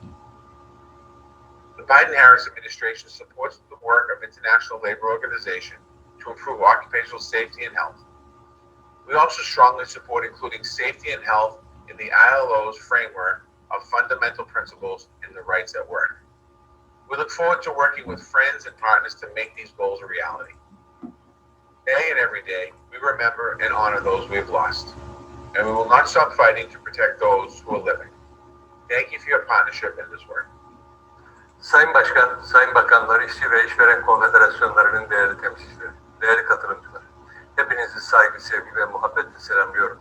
28 Nisan Dünya İş Sağlığı ve Güvenliği Günü vesilesiyle sizlerle birlikte olmaktan mutluluk duyuyorum. Çalışanlarımızın, işverenlerimizin ve tüm çalışma dünyasının Dünya İş Sağlığı ve Güvenliği Günü'nü kutluyorum. Değerli katılımcılar, iş sağlığı ve güvenliği sadece çalışanları değil, toplumun tamamını ilgilendiren uluslararası düzeyde bir önceliktir. Biz bu çalışmalarımızı bu öncelik doğrultusunda uluslararası işbirlikleriyle güçlendirmeyi sürdürüyoruz. 2015 yılında ülkemizin dönem başkanlığında kurulan G20 İş Sağlığı ve Güvenliği Uzmanları Ağı'nın eş başkanlığını yürütmeye devam ediyoruz. Aynı zamanda pandemiyle değişen çalışma hayatı ve iş sağlığı ve güvenliği temalı ağın ilk kampanyasına da liderlik ediyoruz. Kampanya kapsamında İLO ile işbirliği içerisinde gerçekleştirdiğimiz anketin sonuçları İLO'nun Dünya İş Sağlığı ve Güvenliği Gücü raporunda yer aldı. Ayrıca kurulmasına yine öncülük ederek sekreteriyasını yürüttüğümüz İslam İşbirliği Teşkilatı İş Sağlığı ve Güvenliği ağındaki çalışmalarımızı da devam ettiriyoruz. Bu yıl Türk İşbirliği ve Koordinasyon Ajansı'nın katkılarıyla Moritanya'da yaklaşık 500 bin dolarlık yatırımla bir iş hijyeni laboratuvarı kuruyoruz. Önümüzdeki 2 yıl boyunca ağa üye ülkelere 20 farklı konuda eğitimler gerçekleştirmeyi planlamış bulunuyoruz. Değerli katılımcılar, COVID-19 salgını ile birlikte gerçekten ender görülen olağan dışı bir dönemden geçiyoruz. Türkiye olarak bu süreci en azından en az zararla atlatmak için sağlıktan eğitime, istihdamdan sosyal yardımlara kadar kapsamlı tedbirler aldık ve almaya devam ediyoruz. Bu süreçte sivil toplum kuruluşlarımızla, sendika konfederasyonlarımızla, iş dünyamızla çeşitli ortak platformlarda değerlendirmelerde bulunduk. Salgınla beraber hastalığın iş yerlerinde yayılmasını önlemek için sahada hizmet veren 45 bin üzerinde iş sağlığı ve güvenliği profesyonelimizi seferber ettik. Bulaş riskleri yüksek sektörler başta olmak üzere 24 farklı sektör ve çalışma alanına özgü çalışmaları içeren rehberler, videolar, kontrol listelerini tüm tarafların faydalanması için hazırlamış bulunuyoruz. Yayınladığımız rehberler İLO Türkiye ofisi tarafından İngilizce, Arapçaya çevrilerek uluslararası arenada kullanıma sunulmuş bulunuyor. And you do not understand what I'm saying. Have a look at the little globe at the bottom of your screen. We have interpretation in French and in Spanish as well. Thank you for joining. I want to give you an example of how one country is dealing with the COVID-19 crisis. And for that we go to Madagascar, which Giselle Rama is Minister of Labour for Employment, Social Services and Social Law. And then we'll also be hearing from Mr. Gerson Rasafimanantosa.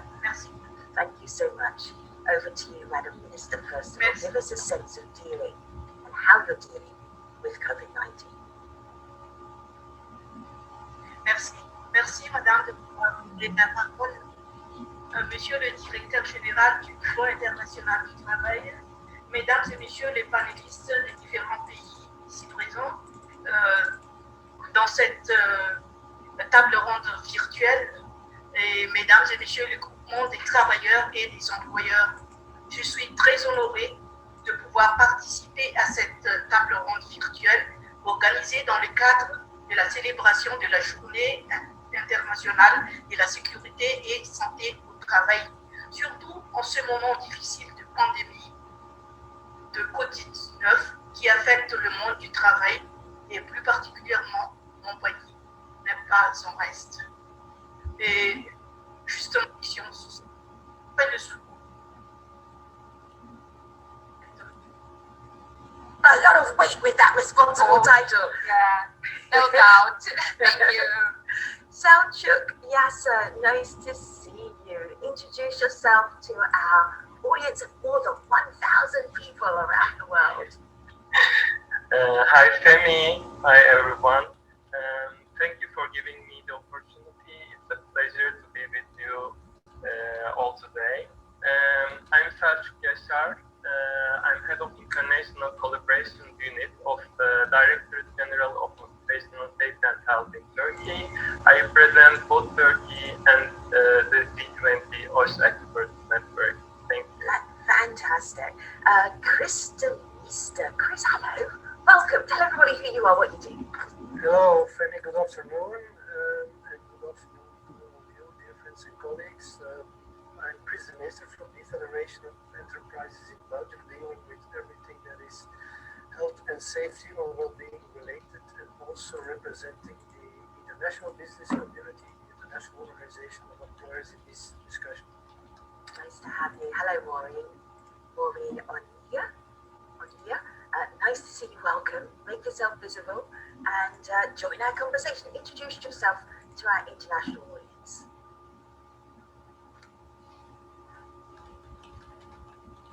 Hello, Femi. You have to allow me to start my video. Anyway. Maureen, you can keep talking while you start the video, then the two things will happen simultaneously. My name is Mourn Onya Ikwazi, Head of Occupational Health and Safety for Nigeria Labour Conference. Thank you. Yeah. Hello, everyone.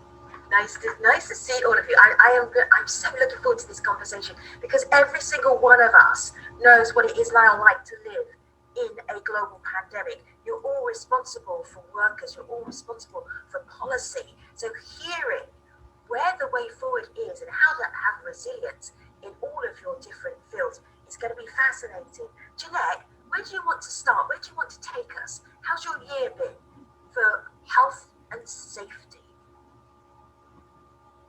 So the United States has had the same year that most other countries have had. In particular, for me, with the mining industry, miners in the United States are considered essential employees.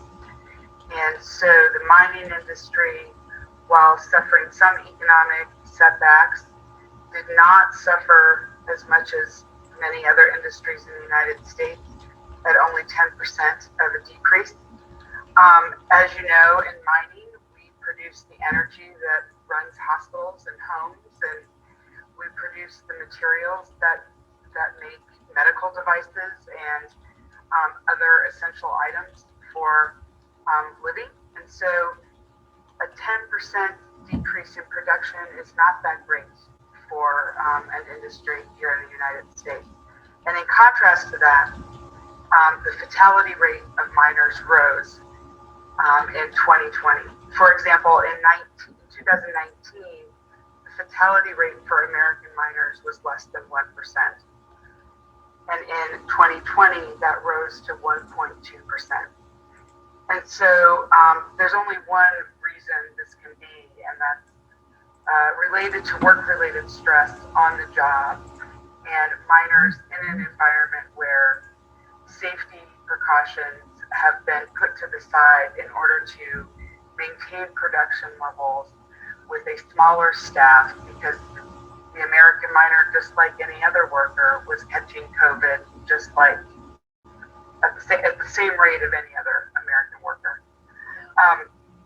I think when you look at the stress-related, the job-related stress in the mining industry and the fatality rate, we do not expect that to go down in 2021. And as an example, we are at a decade-time high this year of fatalities at this point in the year in the mining industry. Do you mind if I ask you what do you do about that? Because I've seen this in other industries, for instance, the meat production industry. People were going to work when a lot of people were sheltering inside, and they were in more danger than any other kind of worker who didn't have to go into work. So this is really disturbing.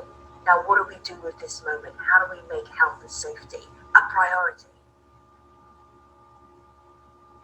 So for us, in the United States, we have a new administration, a new president, who believes in science and takes the word of the Center for Disease Control very seriously.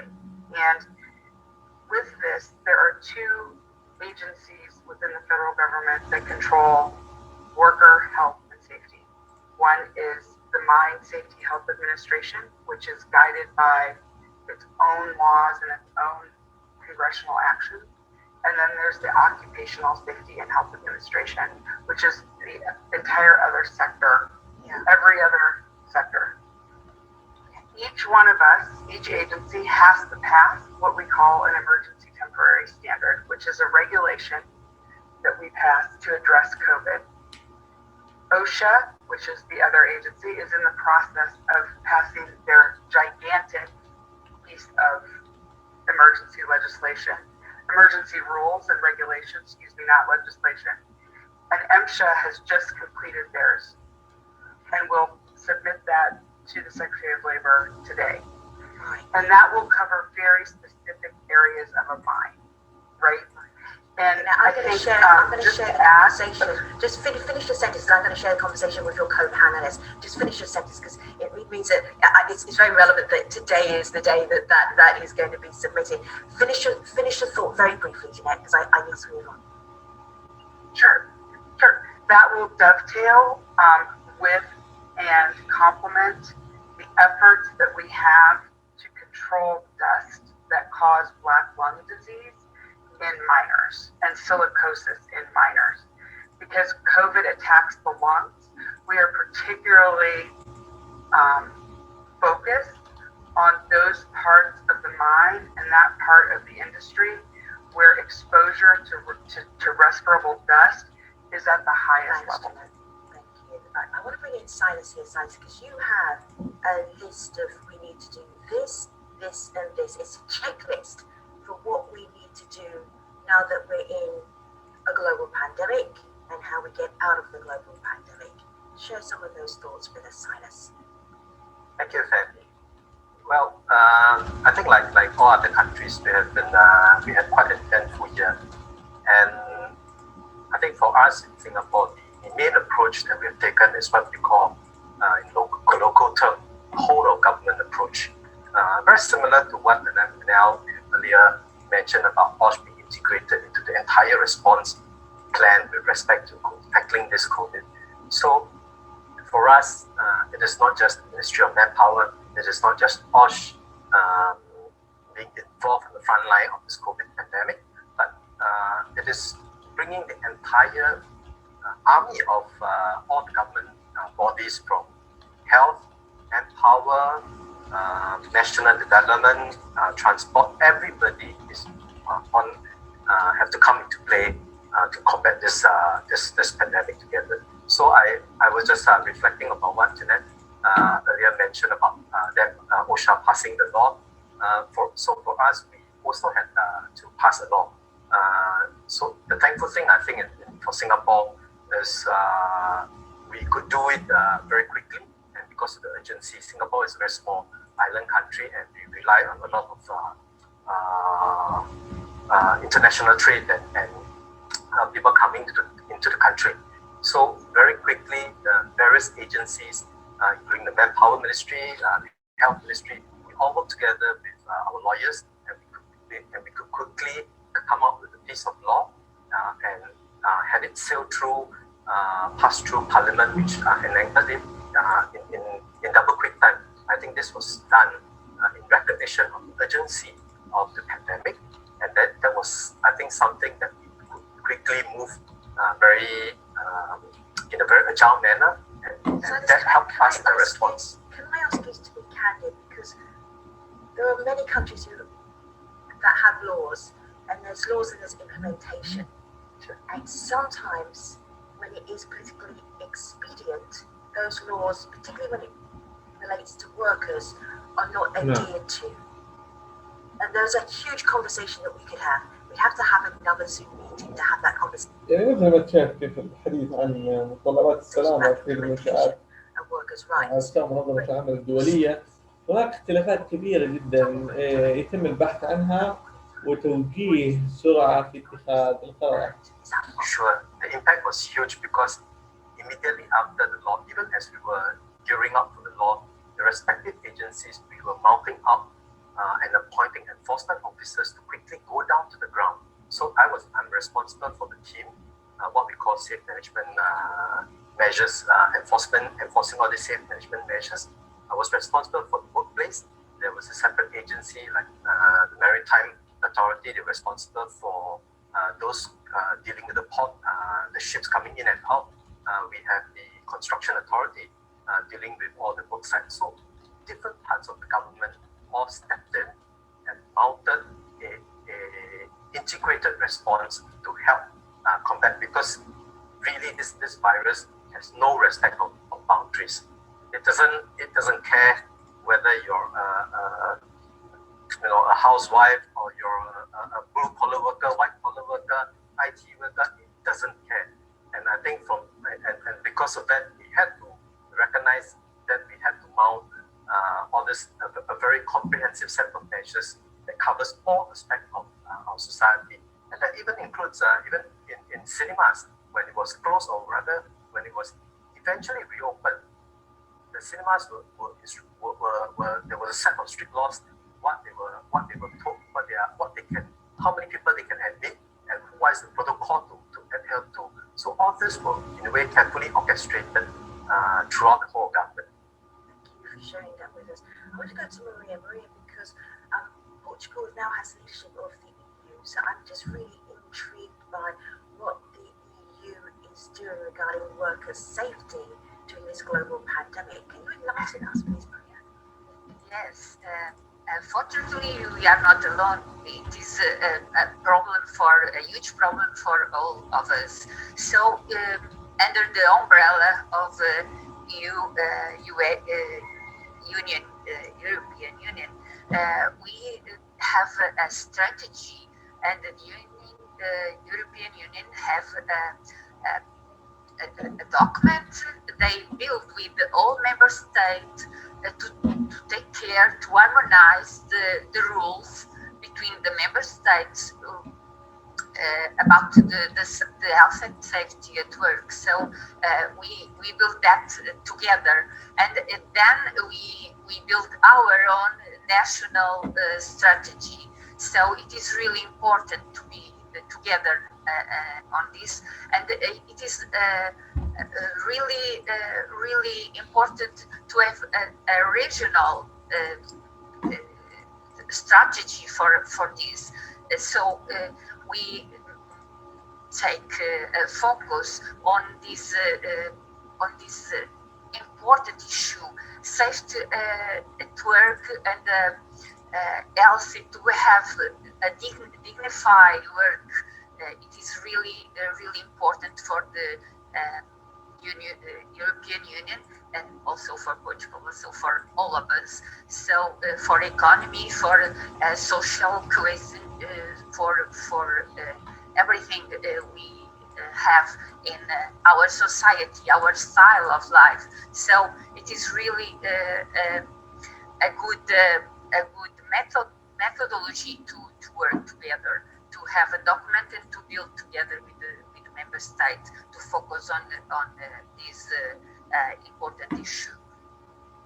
Maria, I am wondering, as a former member of the EU, that it is quite difficult for many countries to work together, or does that make it easier when everybody is experiencing the same pandemic to come together and make good health and safety policy? Was it challenging or easy? It is a challenge, no doubt, but we have been doing a path. We are improving. We have several agencies in Europe to build this strategy and to make it easy, like the SLIC, like the OSHA agency, like the ENETOSH.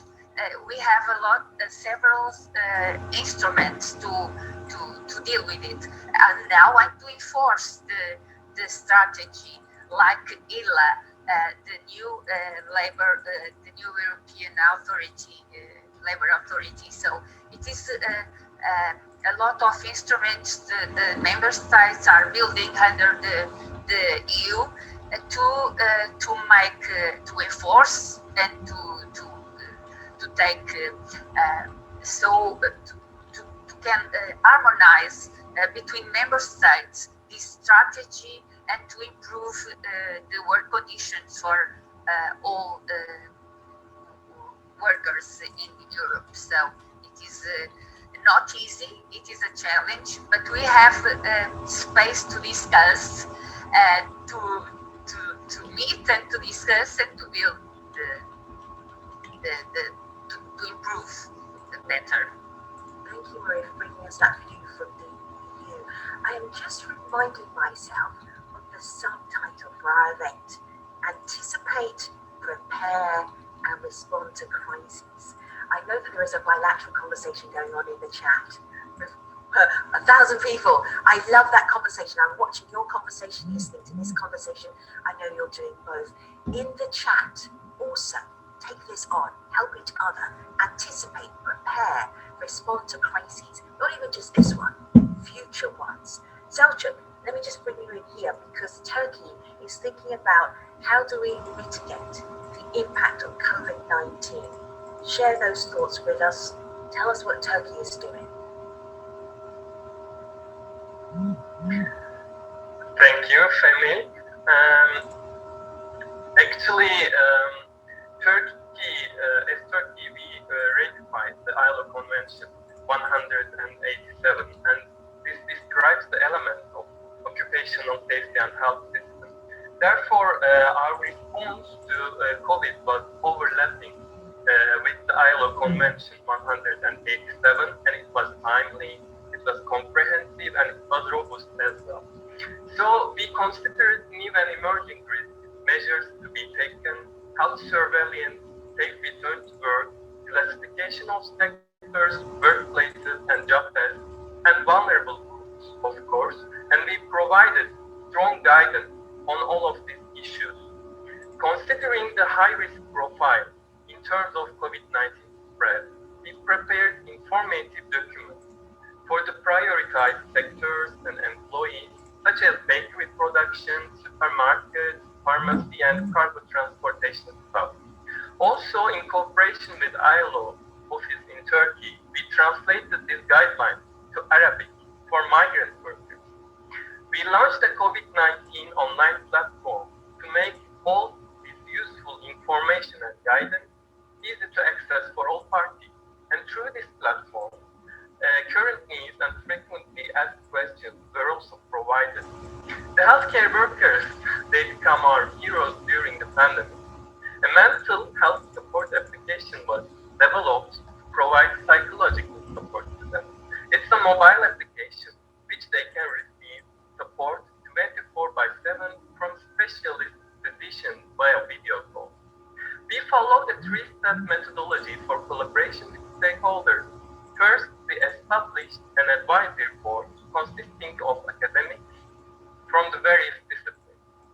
we shared our studies with all of our stakeholders.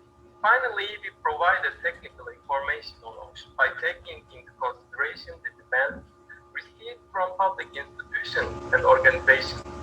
Continuity and sustainability of OSH services during quarantine and restriction was one of our priorities. We focused on not only the market surveillance and inspection activities of personal protective equipment, but also expanding the scope of notified bodies, diversifying the test infrastructure, informing manufacturers, and most importantly, ensure that the products to be offered to healthcare workers are safe. Sasha, if I may, because of course you want to highlight everything that you're doing in Turkey regarding workers' safety and health. What has worked the best? Because you are listing, but what are you proudest of? Actually, I can say that we provided strong guidance to the employers, to the employees, to the all parties. This COVID-19 platform is rich of information. There are lots of information. And also, you know that many international events were cancelled due to pandemic. So we started preparing a bulletin in order to share the global challenges, the global development on occupational safety and health related with COVID-19 especially. So with this monthly bulletin, we inform people, we call them to take action. So also we work very close with the stakeholders, with social partners. So I can say that this is the strongest point of Turkey's COVID-19 response. And the other one that leapt out of me, and I think this is true of every country, everywhere, is translating guidelines into language that everybody can understand. So that to me was like, oh, good job, love that. Because that's just about communication. It's like, how do you effectively communicate? And that was effective communication right there. Chris, I'm very aware that we've been talking a lot about workers. In fact, for over an hour about workers, but what about employers? Bring us that perspective, please. Yeah, thank you. So for employers, of course, the big challenge was, first of all, trying to make sure that there was some business continuity possible.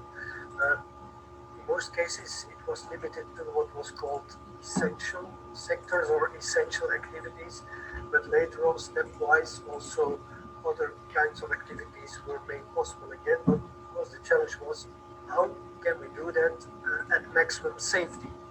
Knowing, of course, the limits in dealing with the virus, so how to do that? And there, I think I have a success story to share, because what we actually did is, it's more than just translating the language, it is translating the basic principles, social distancing, ventilation, hygiene, action in case of illness or symptoms, translating those principles into tangible and practical measures. And that is what we did. And how we did it is jointly. We did it jointly as social partners, so not just the employers, but together with the workers. And we got the confidence, we got the green light and the trust of our Minister of Work to develop those guidance, those practical guidance tools for the businesses in order to ensure their continuity. And that was essential, because we've given the people something tangible, not just letters, not just words on paper, but with very clear instructions, practical measures, often using the creativity of individual workers that came up with great ideas.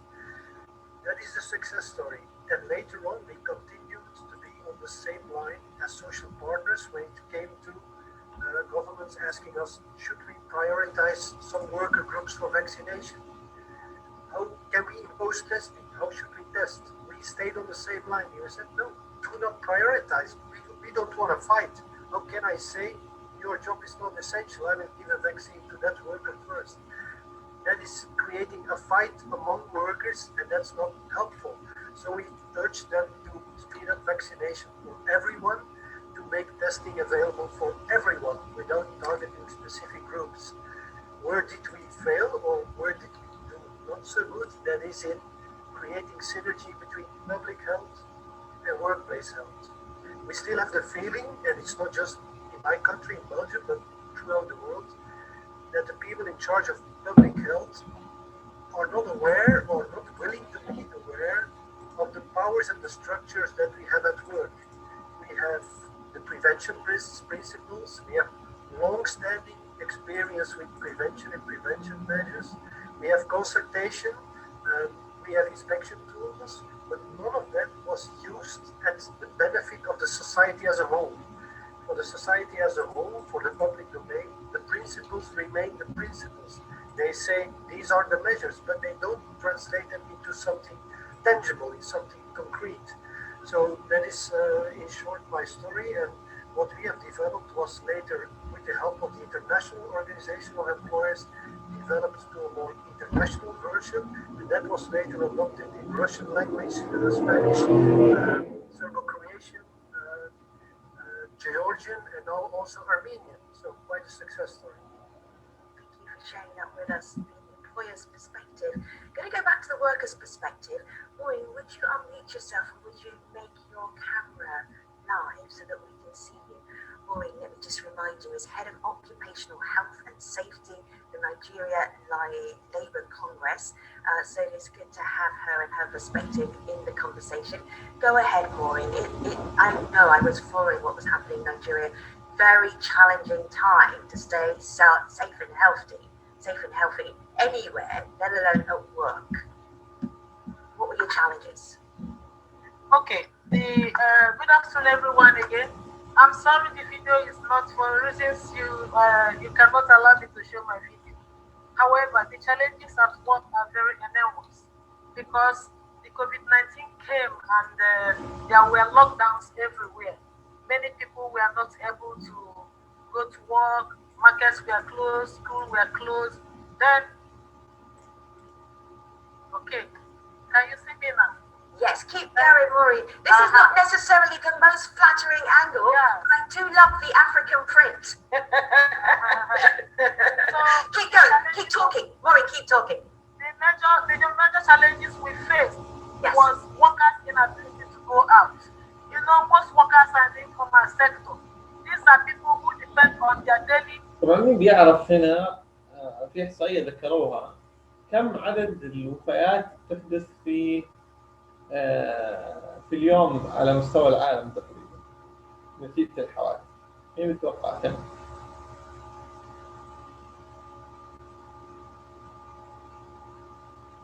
كم حادث تقريبا يقع يعني على مستوى العالم بشكل يومي؟ حادث يعني وفيات تحدث بشكل يومي تقريبا، يعني من كم ذكر؟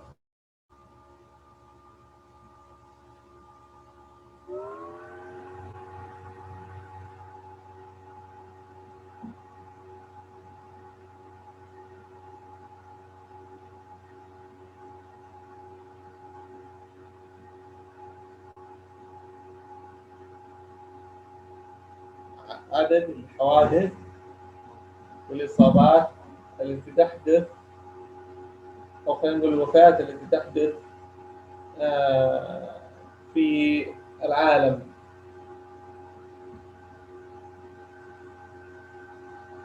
يوميا. كم عدد الوفيات نتيجة حوادث العمل؟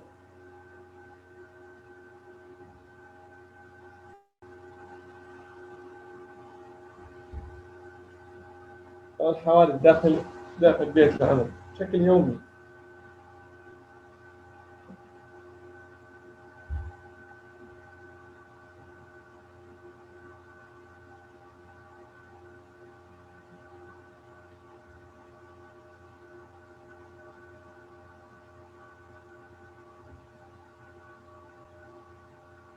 واضح الآن؟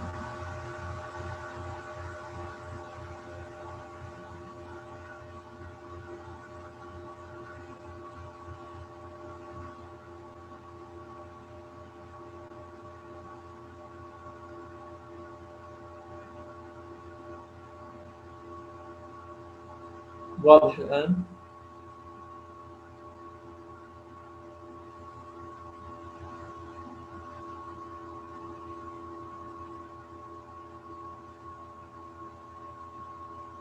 واضح الآن؟ ألو؟ تمام. أنا أتكلم عن يتوقع كم إحصائية الوفيات التي تحدث بسبب العمل خلال مثلا اليوم واحد، كم تقريبا؟ يعني لاحظوا على مستوى العالم حادث العمل، يعني مثل حادث صار مثلا إصابة، سقوط من مرتفع، حفريات، أماكن مثلا خطرة ميكانيكية، في المختبرات انسكاب مواد كيميائية على شخص مثلا أو على أحد العاملين لا قدر الله مثلا. كم تتوقعون مثلا رقم تقريبي لحالات الوفاة؟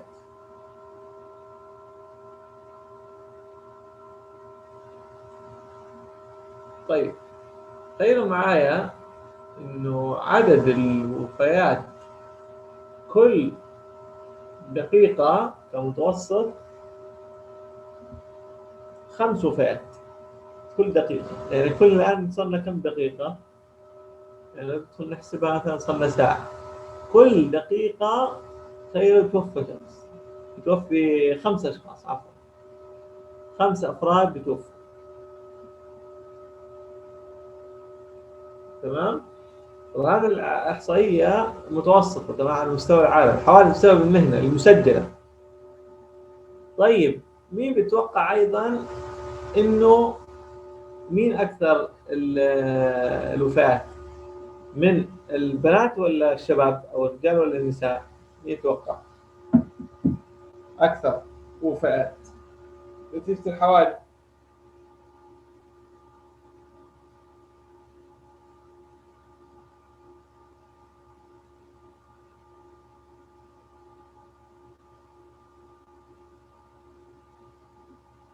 شكلكم مش معايا اليوم.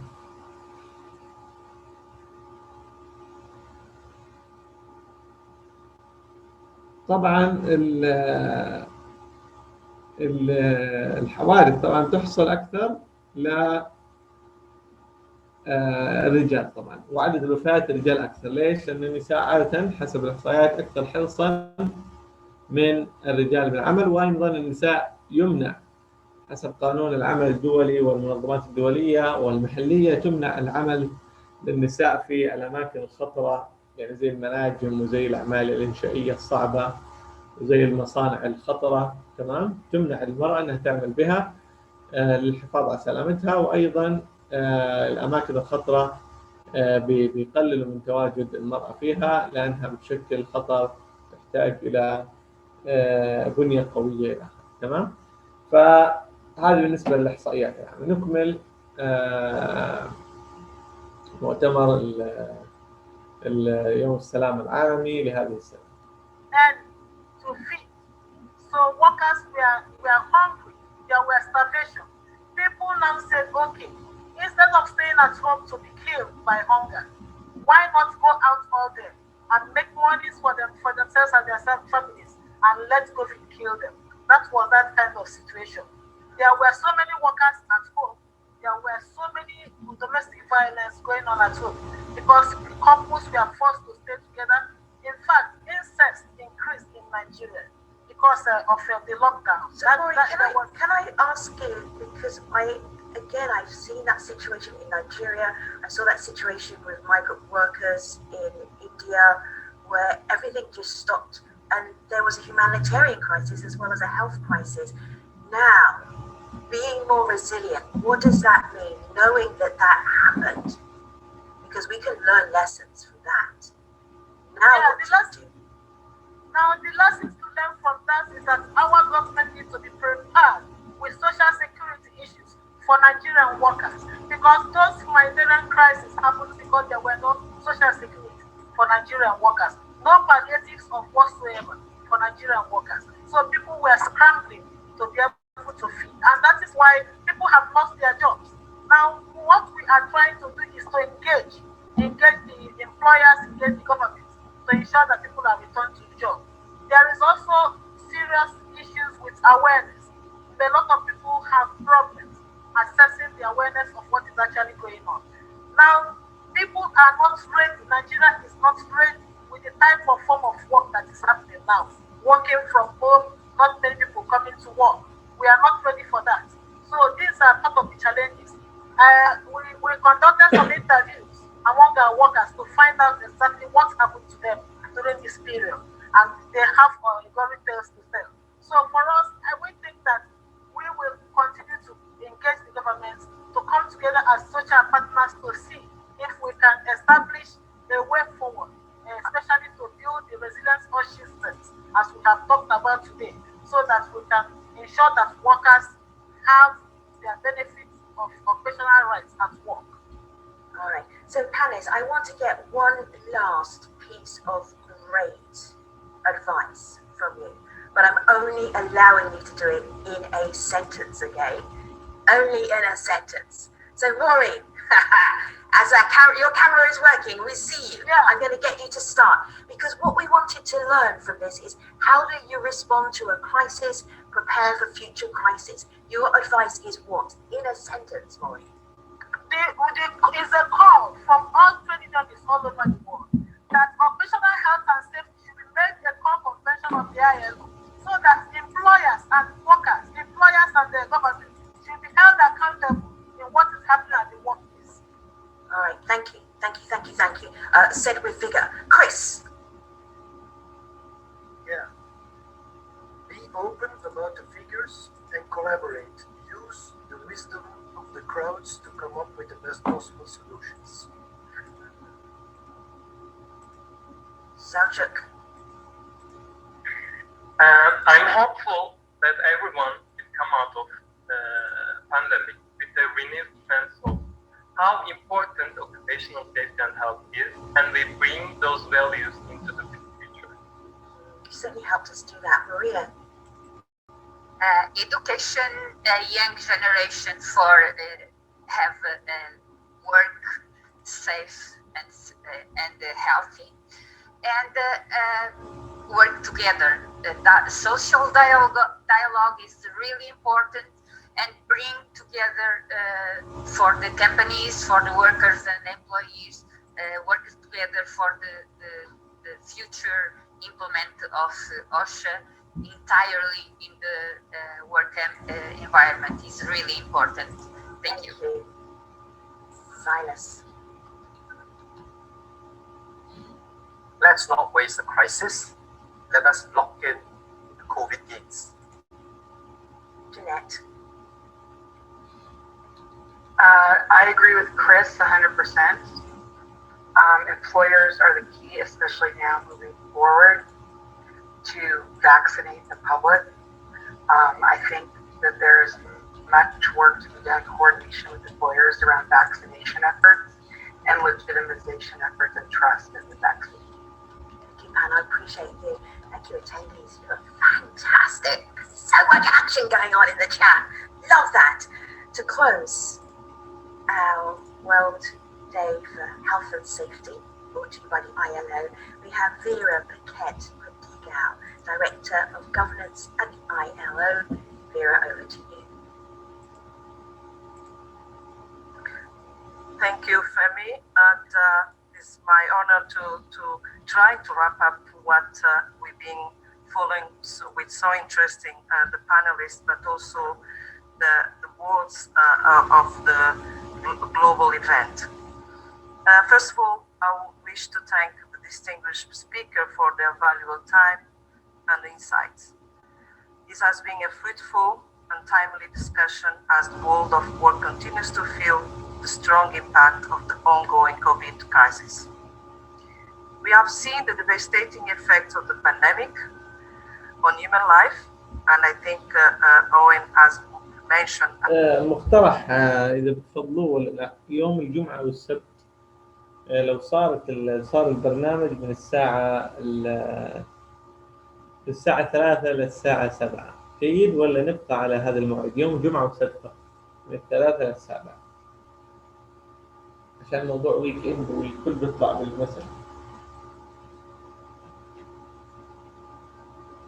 رأيكم؟ يعني لو خلينا يوم كل جمعة وسبت فقط من 3 للسابعة، إيش رأيكم يعني كمقترح؟ وشايفين كيف الحضور يمكن صعب شوية. لو خلينا من 3 ل 7 إيش رأيكم؟ مقترح. ممتاز. يوم جمعة وسبت فقط، صح؟ الأيام الباقية أعتقد الدوامات صعب جدا يكون الساعة 3.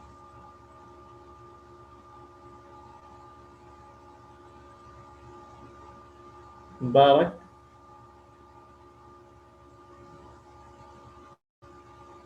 يا مبارك.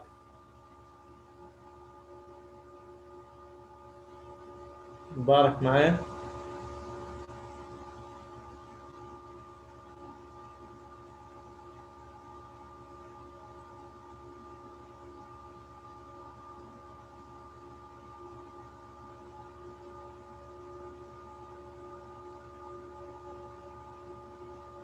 مبارك.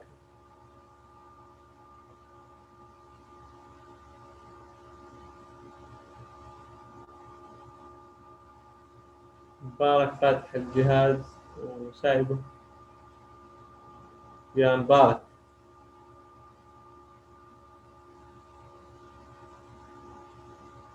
طيب خلينا نحن ندرس الموضوع، نرسل في الجروب بعد المحاضرة ونشوف إنه إذا في غالبية أوكي نبدأ إن شاء الله فيها من الأسبوع القادم بإذن الله تعالى. إذا يعني كانت الغالبية أوكي واتفقنا يصير يوم كل جمعة وسبت من الساعة 3 ل 7 حتى يبقى لفترة المساء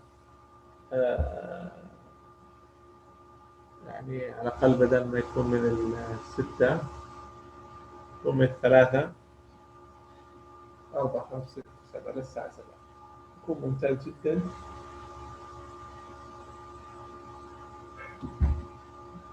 إن شاء الله بيكون غطى كافة الملاحظات. About the devastating what we are also suffering, about losing lives, employment, working conditions, and business activity. These effects fell across the globe. No region are being spared. All regions and countries, but all workers and enterprises are being affected. We have also seen that occupational health, together with public health, measures play a fundamental role in preventing and mitigating contagion in workplaces.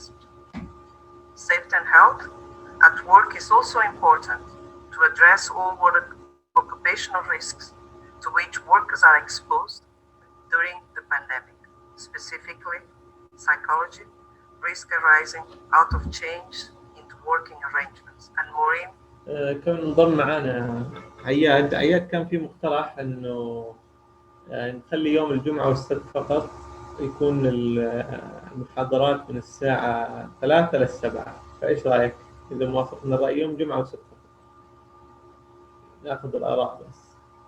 يكون يوم جمعة وسبت من 3 ل 7 بدل من 6 ل 10 كونه شايفين الحضور تعبان جدا. طيب ممتاز. اوكي مبارك بيشاركنا ايضا ومبارك ايضا هذا موجود معنا الان. طيب هذا 3 من 10. نشوف الباقيين ان شاء الله اذا انضموا معنا اليوم او نسالهم عن طريق المجموعه. لاحقا ان شاء الله نتفق ونكون نبدا فيه من الاسبوع القادم اذا اتفقنا ان شاء الله. نكمل. As mentioned of them, working from home is not something that we are used to.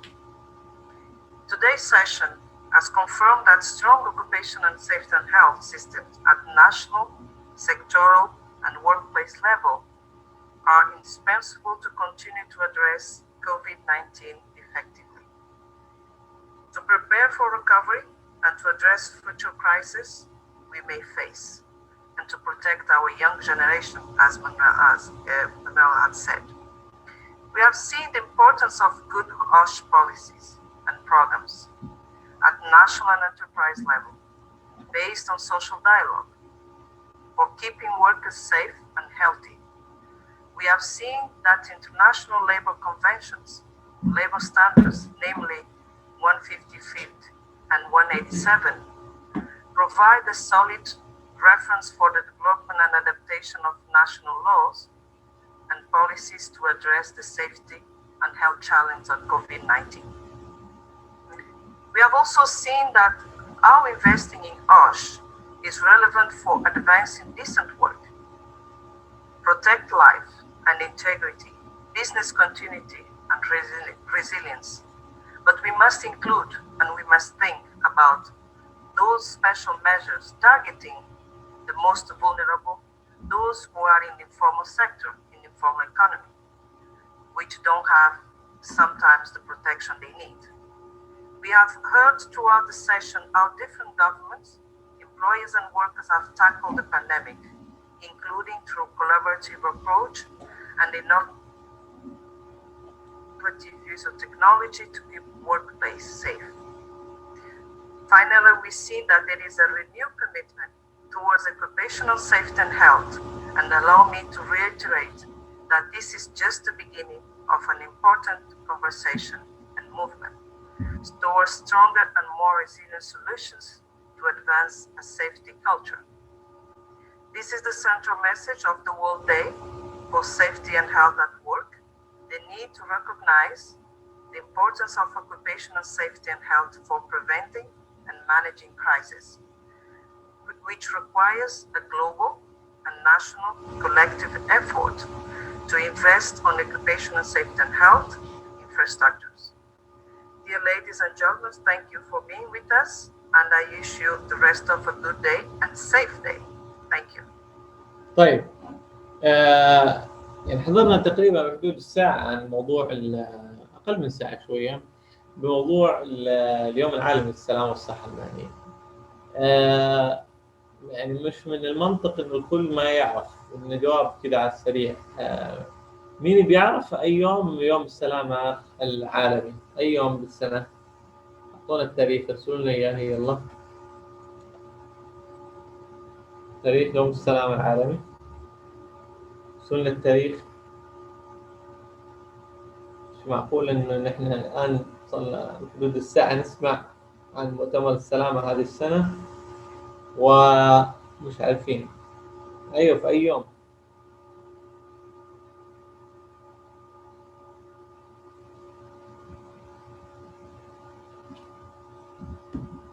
تاخذ الآن دبلوم السلامة، المفروض تعرفوا كل شيء ما يتعلق بالسلامة.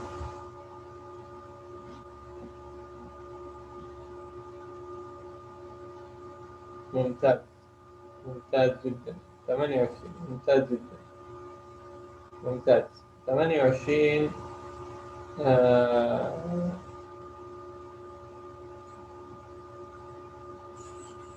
28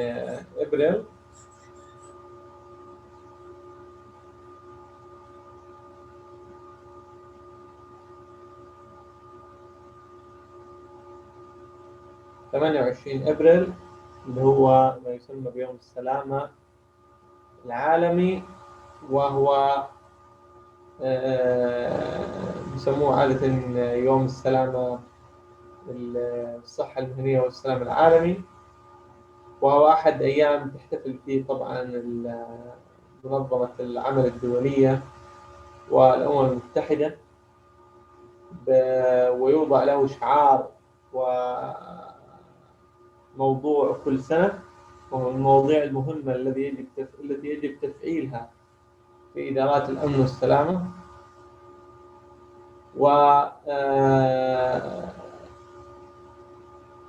يتم عقد عادة البرامج قبل كوفيد-19 في دول معينة، ومن خلال هذا اليوم طبعا بيتم تفعيل مثلا موضوع معين ما يتعلق بالسلامة، مثل ضغط العمل، مثل الوقاية من الاستعداد لمواجهة حالات الطوارئ، مثل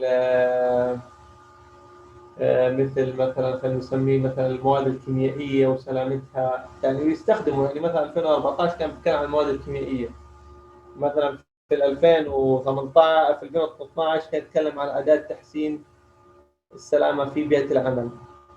مثلا في مثلا في اليوم العالمي مثل السلامة في 2016 كان يتكلم عن ضغوط العمل. ضغوط أماكن العمل، ستريس. تمام. في عام 2020 مين يتوقع ايش كانت؟ يلا توقعوا ايش كان يوم العالمي للسلامة؟ عن ايش يتكلم 2020؟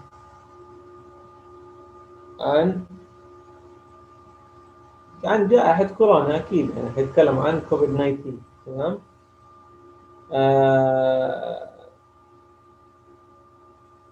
السنة هذه كان يتكلم عن توقع الأزمات والاستعداد لمواجهتها. يعني كونه أزمة صارت لأزمة كوفيد 19، أغلب الشركات والجهات والمنظمات ما كانت متوقعة أو متوقع الأزمة، أزمة كوفيد 19. نعم، هم أيضا إنشاء لجان. نعم، جميل جدا. و كوفيد 19 لازم الكل يتعلم، حتى الأفراد في المنشآت والشركات. نعم، الحفاظ على سلامة الموظفين يتعلموا إنه دائما توقع أي أزمة تحصل وتستعد لها وكيف تواجهها. أي أزمة، يعني توقع أسوأ سيناريو. لازم ما توقع أسوأ سيناريو ممكن يحصل وحطه أمام الواقع الآن أمامك، قول هذا حصل، كيف تتعامل معه حتى ما يجي هذا، حتى لو جات هذه الأزمة تعرف تضع حلول لها. تمام. فهذه كانت من ضمن أيام العمل اليوم العالمي للسلامة، وهو مهم جدا تفعيله في بيئة العمل، وهو أحد الأيام العالمية ومشاركة الكادر والعمل والعلم. ونحن كان أعمالنا كلها وقائية. تمام، أعمالنا كلها إيش؟ وقائية.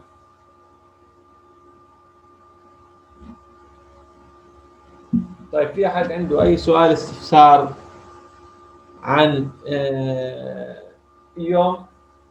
ما حنطول عليكم كثيرا، نحن حندرس موضوع التعديل اللي هو من 3 إلى 7، وبعد ذلك إن شاء الله بناء على المتطلبات والأمور الحالية ممكن نحن إيش نضع مثلا حلول. نعم، يكون هناك مثلا استعداد أوتبريك، حالات الأوتبريك. نعم، أوتبريك. نعم. طيب، ما في مشكلة. تحتاج نتكلم عن الموضوع هذا ولا يكون هذا تتكلم على مستوى المنظمات ولا الجهات؟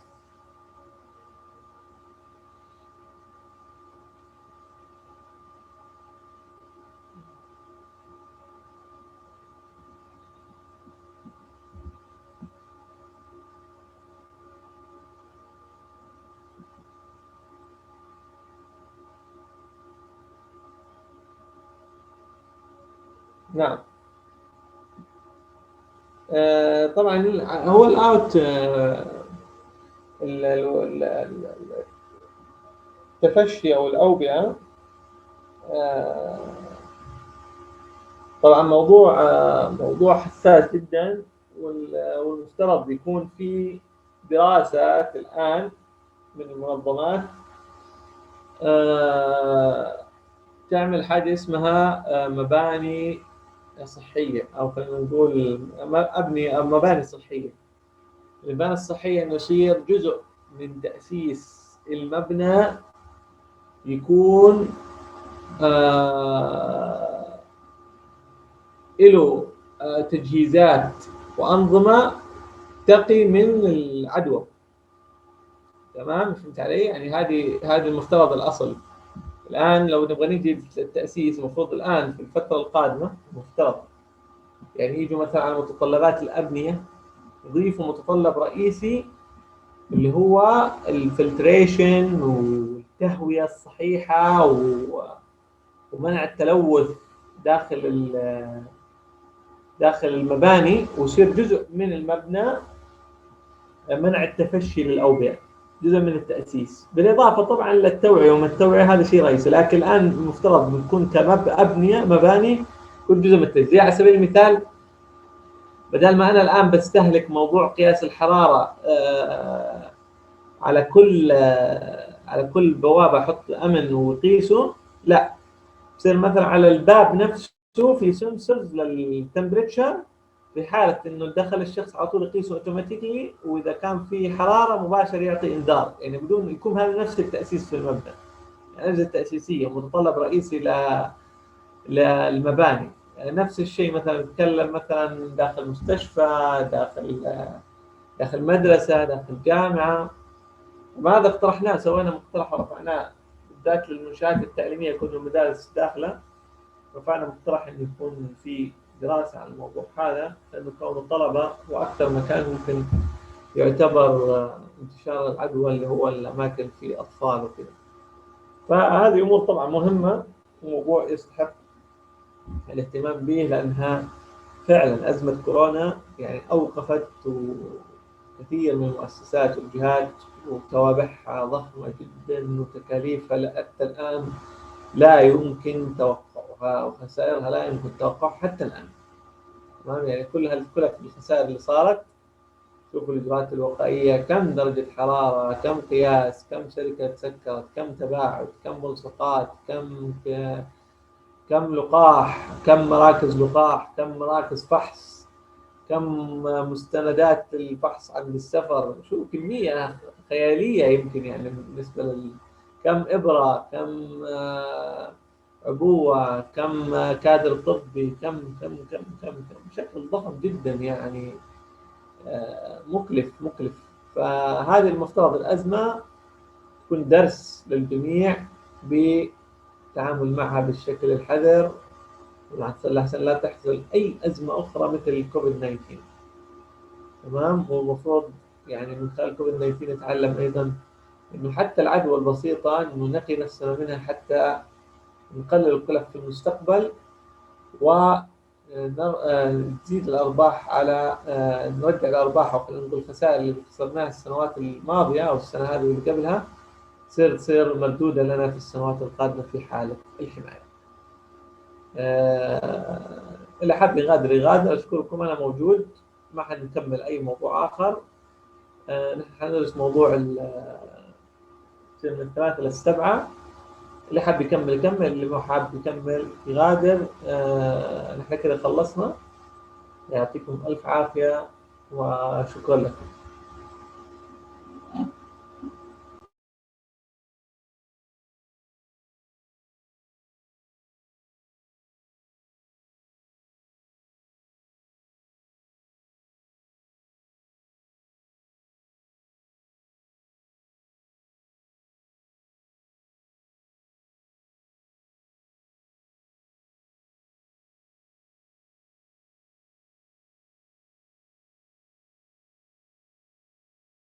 مبارك، في عندك أي سؤال استفسار؟ مبارك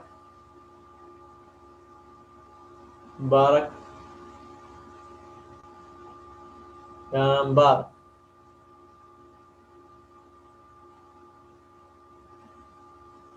طيب.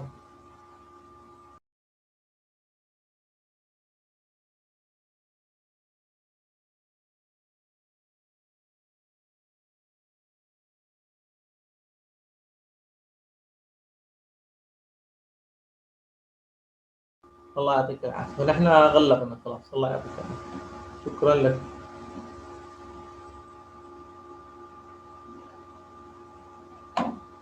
تمام، الله يعطيك العافية، ما في إشكال أبدا.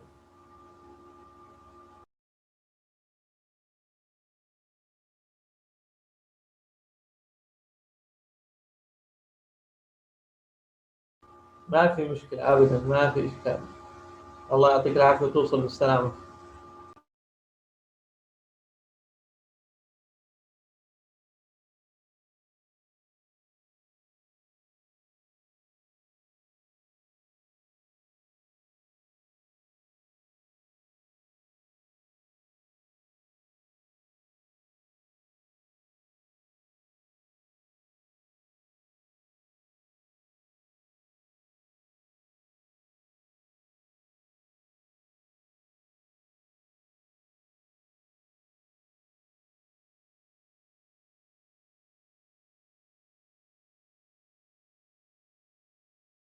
Without further delays as well, I'd like to give the floor to our workers' representative, Ms. Silvana Capuccio, and please the floor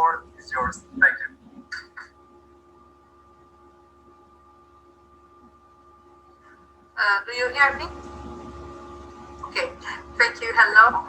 And first and foremost, on behalf of the trade union movement, I'd like to express my condolences and my sympathy to all workers and their families members who lost their lives.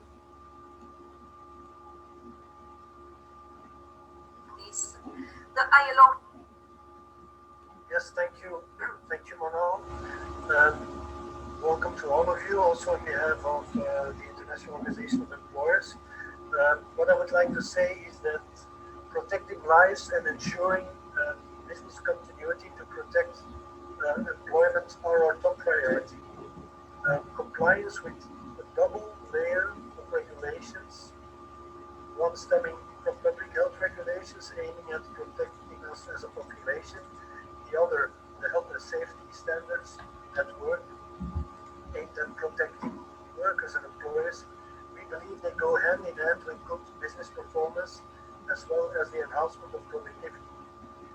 Expertise and the practical guidance from the World Health Organization, the International Labour Organization, and the International Organization of Employers are key to developing any safe back to work strategy as we slowly recover from the pandemic. Those are the words of our ILO Vice President Mututsi Mbuwaba for the employers. The 2020 ILO World Day for Safety and Health at Work focuses on the outbreak of infectious diseases, particularly the COVID pandemic. We, as the International Organization of Employers, the largest global network of employer organizations, we welcome this international campaign and the importance of occupational safety and health in the effort to help the pandemic.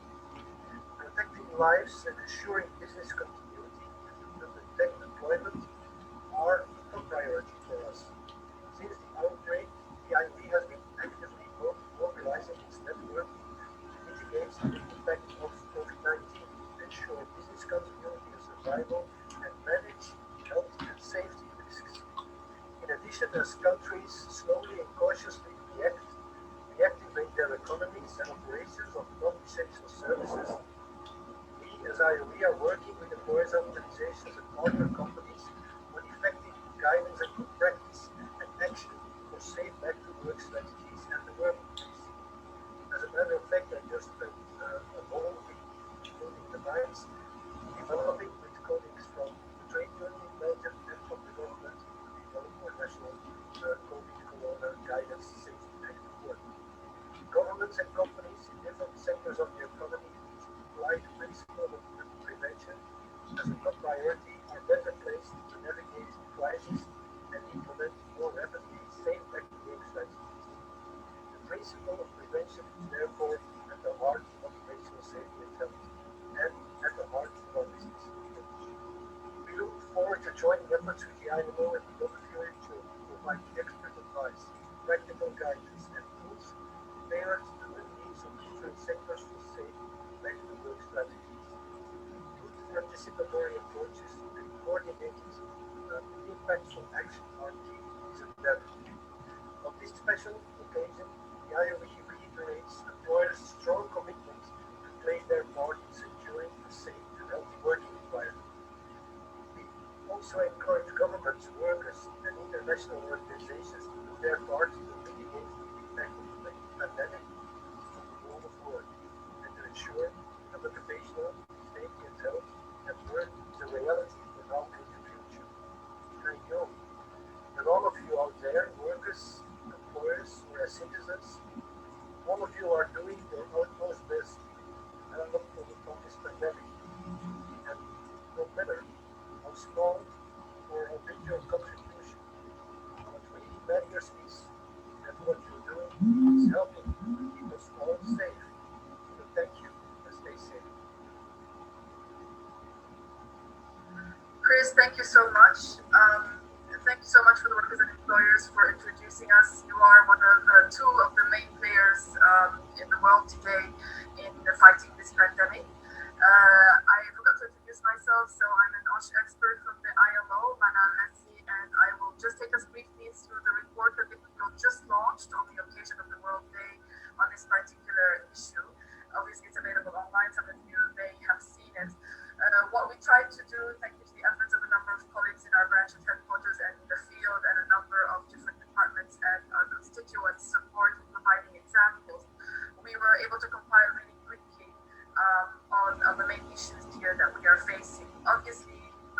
has entered a new era.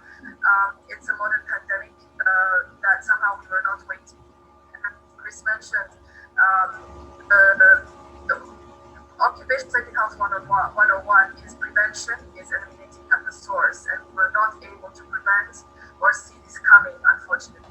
It came really quickly, it hit all the world, and it hit our workforce, and it hit our workplaces. The ILO has repeatedly discussed the impact on our economy, on our jobs. Today we're here to speak about our role as safety health professionals, our role in the safety health community to work together with the public health efforts to help stop the pandemic. So public health and occupational safety health, we had already started to talk as we entered into the future of work, are becoming hand in hand. The services that are provided are affecting both sides. What happens in the workplace affects communities and the other way around. So the report talks a bit about the impact on the world of work, but also discusses a bit the pandemics and how we got here, and then focuses on occupational safety and health management systems, managing the crisis we are in today. Obviously, many enterprises and companies already have such systems and already integrated emergency planning and preparedness in them. But today we are facing a virus that to date we do not know all the specific dimensions of the virus to be able to limit exposures and prevention. But we are following, and the advice is that all authorities, national authorities and governments need to follow closely the scientific updated evidence on the virus and on the susceptibility of certain people to the virus and the various impacts that are happening worldwide. The report then goes on to discuss some of the risks. Obviously, the risk of contagion, the risk of transmission is one of the biggest risks that we are facing worldwide. And because most people are in work premises somewhere, somehow, in the formal economy, the informal economy, in large or small enterprises, these are places where crowds and hubs of people are gathering, and infectious diseases, this is where they thrive. And so we have a huge responsibility and role to the world in limiting this pandemic, and this depends on the measures we take in the workplace. Our OSH management systems need to be adapted accordingly to assess the risks at the source and try to eliminate transmission or prevent or mitigate transmission by different ways. And so when we discuss the risk of contagion, we obviously look at our frontline workers, referred to today as the heroes of today, putting their lives out there to save our own and to save everyone's lives. And these workers have complained a lot, obviously, of a lack of personal protective equipment. They have been exposed to all sorts of psychosocial and violence and harassment because they're trying to deliver under a lot of pressure with minimal support and requirements in some countries, in some medical settings, of course. And so the report focuses a bit on these emergency and frontline workers, but also discusses general workplaces and the risk of contagion and limiting and the various control measures that one can take. It doesn't only focus on the risk of contagion. One big area that we've realized globally is the issue of stress and psychosocial risks at work, and they're becoming, a real big burden on the mental health of people generally and workers. And because we are in a world where the lines between our personal lives and our work lives are intertwined, the effects and the ability to juggle all these lives in one has caused certain stresses that for some could cause post-traumatic stress disorder as we slowly move out of this pandemic, which doesn't look like it's anytime soon, but we can see the light. There are efforts to return to work. Obviously, it's not business as usual. It's not business as the way it was before. And as we heard earlier, different guidance and guidelines are being developed by national authorities to advise their governments and the national workplaces. Obviously, we don't forget the economic risks, the physical, environmental, and chemical risks sometimes that are associated with the way we are managing this virus, with the different work arrangements that we find ourselves in, and the different sectors that are most affected, and this is affecting. And I guess with the discussion on panelists, because I don't want to take up the floor too long, we will be able to explore some of these issues. I want to remind you all that we received a large number of questions and we will not be able to deal with them all. This is an initial webinar. Hopefully we will have more to discuss more detail about some of these issues. The main point in the report is really that OSH practitioners, the OSH community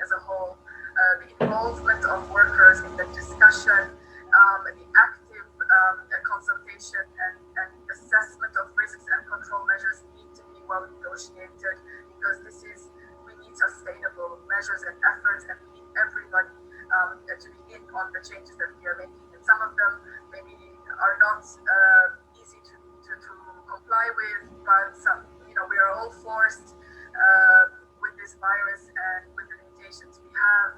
And obviously various engineering controls, administrative controls are already being brainstormed or even implemented in some parts. And we're slowly all discovering what works and what doesn't and what's sustainable in the long run. Without further ado, I'd like to start with our first question to our panelists. In the first question, if I could invite all the panelists to give a very brief overview of their answers, so our audience can also become familiar with you. So we have 6 expert panelists in addition to our employer and worker experts that intervened earlier in the beginning. I understand that on live Zoom it didn't start broadcasting directly from the beginning, but you didn't really miss too much. And so we'll go straight into the topic. So welcome again to all our panelists. Thank you for joining us from all over the world in different time zones. Obviously, this is a crisis for the world. This is also a crisis for occupational safety and health. In your view, what sort of vulnerabilities has this crisis exposed in terms of occupational safety and health and in different sectors that we are facing? If I could just get a few impressions from each of you. I'll start with Richard Jones, please. Please go ahead. You just need to remember to unmute your microphones. Richard, please. Thank you for the reminder, Manal. I think health and social care are the biggest issues, as well as the COVID-19. We see risks from musculoskeletal disorders, heat stress and fatigue, together with the mental stress that you've already discussed. I think, from my point of view, the main vulnerabilities have included insufficient COVID-19 testing of staff and the provision of PPE. On the other hand, I think the strengths coming out of this are the use of technology and what's termed as telemedicine. But if I look at the other end of the spectrum, in general office work, working from home can lead to issues of work-life balance and musculoskeletal problems, as well as the psychosocial risk you've already highlighted. But at the other end, it can even lead to domestic abuse. So vulnerabilities here, I think, are IT problems. It's okay relying on technology, but if you lose your internet connection, it's a big problem. And of course, cyber security is always an issue. And strengths, well, again, the use of technology for meetings. A lot of businesses would stop if there wasn't Zoom, I think. And also its use in trying to alleviate people's loneliness. So like virtual coffee mornings, so people can connect with their colleagues on an informal basis. Thank you, Richard. Chris, your first impression on this, please. Yes. Can you hear me now? Very well. Please go ahead. Well, it comes as no great surprise. The global pandemic requires a global response, and that really is the theme that I carry through many of my responses. In terms of vulnerability, this is one of the few issues I've seen in many years that I've practiced where public health issues straddle safety and health and economic issues together. So the responses are multifaceted and have taxed most traditional infrastructures everywhere around the world. Global supply chains for needed resources, education learning systems, one unitary understandable communication, which can be addressed to both communities and workers alike, local businesses which need to understand their roles and responsibilities in the face of an issue that they haven't dealt with previously, and fragmented emergency preparedness, response, and recovery systems, including business continuity plans. It's not to say that organizations don't have them, but oftentimes they're not seamless with the neighborhood or community behavior. In terms of the strength during the pandemic, well, I think it's important to understand that the global issue like this presents a risk that we've heard it said a couple of times this morning already. It presents a risk not only to the health and safety of our communities, but it also disrupts the economic vitality of businesses, people's lives, and organizations worldwide. They're intertwined. I mean, you can't take one without addressing the other. And Thus, the risk-related solutions which impact both health and economy can only be resolved with international collaborative partnerships. Governments, international professional organizations, the business community, and labor working together. It's a pandemic issue. It's got to have a pandemic response. Thank you so much, Chris, for that. I'm moving on to Michelle Robinson. Please give us your insights on the first question. Thank you so much. Please Thank you very much, and greetings to the world. It's nice to be able to come together to address this in a very multidisciplinary systems approach. As many of our previous speakers have already mentioned, that we have not only physical issues, but we have psychosocial issues, and how the external environment has really impacted on how we work. There is no new normal. I think the vulnerabilities is that we found that our systems have failed and are not supporting the occupational safety and health of our workers. And the employers are having to move forward and to really shift the paradigm of how they're going to have to address this issue.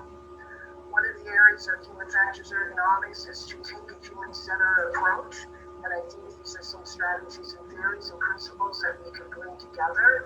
And again, taking a very multidisciplinary science approach will help us to address these issues.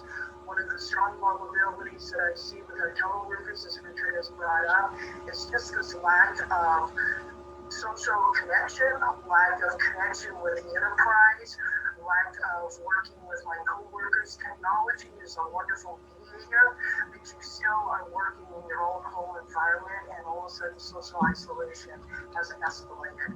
So these are some of the human factors issues that I will be addressing in the future. Thank you.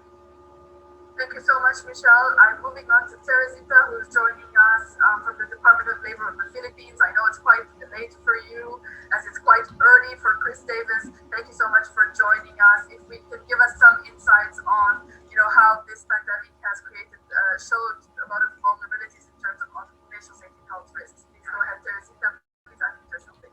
Okay, thank you very much, and I would like to greet you all on this Day of Safety and Health. This is the World Day for Safety and Health. In the field, definitely with the lack of a cure and no vaccine, we have to look at prevention. And that is the way where we look at reducing exposure and risk. Then that is safety and health, prevention. And this is where we are trying to put everything together so that we prevent our exposure to the disease, where we talk of simple measures of hand washing, of physical distancing, of wearing the masks. You talk of there is a new normal, and we have to adapt, because that is what is called for at this time. No cure, no vaccine, but we have ways of approaching this problem so that we can at least look at how to prevent exposure and reduce the risk. PPEs, the issue of PPE is global. We see the lack, it's everywhere. We also have it here, but we are also trying to respond so that especially for healthcare workers that would need them, they would be provided that protection. But then we go to our workplaces and we look at how to still best reduce exposure, reduce the risk. We look at the WHO, we look at ILO, we also have this on, and from government, we have to have the national agenda. We already have the pharmaceutical interventions. From labor, we're not dealing with health. We're all creating this coordinated approach, and hopefully we are trying, all of us would like to flatten that curve and eventually try to eliminate this pandemic in the best way we can. But again, minus the cure, minus the vaccine, we can always do the part to reduce the exposure, to reduce the risk. And this is safety and health. So I know this is really the way we are going to prevent this, and we really look forward to all interventions that are happening worldwide. Thank you so much, Teresita. As you start to speak about, the national collaboration that you have, maybe I can jump to Dr. Barry, who's joined us from South Africa, to tell us how maybe the Ministry of Health in South Africa is coordinating with the Ministry of Labor, and what vulnerabilities and opportunities are you detecting in South Africa? Thank you. Please go ahead. Manal, it's Tariq Ismasami, and thanks for having us on a very important day in the lives of workers, workers in communities, workers in families, and workers of the world. And so it is a critical issue. It's calling for all of society approach to COVID-19. It's not just government, it's not just government departments, but all of society approach. And in terms of the initial part about vulnerability, for us there are particular issues of vulnerability in society. The first issue is the formal workforce versus the informal sector. In many of our countries, including South Africa, we have many workers in the informal economy, and often formal workers often come to the fore in terms of being able to promote and protect and prevent. But when we begin to look at the informal sector, for many of the countries, in low and middle income countries, informal workforces tend to play a major role. The second issue is comorbidities. While we began to look at the issues of age and diabetes and hypertension, immunocompromised status, whether it's HIV or diseases like tuberculosis, are also major issues that affect us. It also affects the respiratory system, and these are critical issues. And work-related disorders, particularly silicosis, poll workers, pneumoconiosis, mining, etc., are also respiratory problems that could also be a major factor in terms of the process. We want to salute all health workers internationally, and particularly those who have lost their lives in the front line, almost similar to Ebola. And we grateful in many ways that workers tend to still help in terms of the sacrifice they make, particularly health workers. The second group, of course, are essential service workers.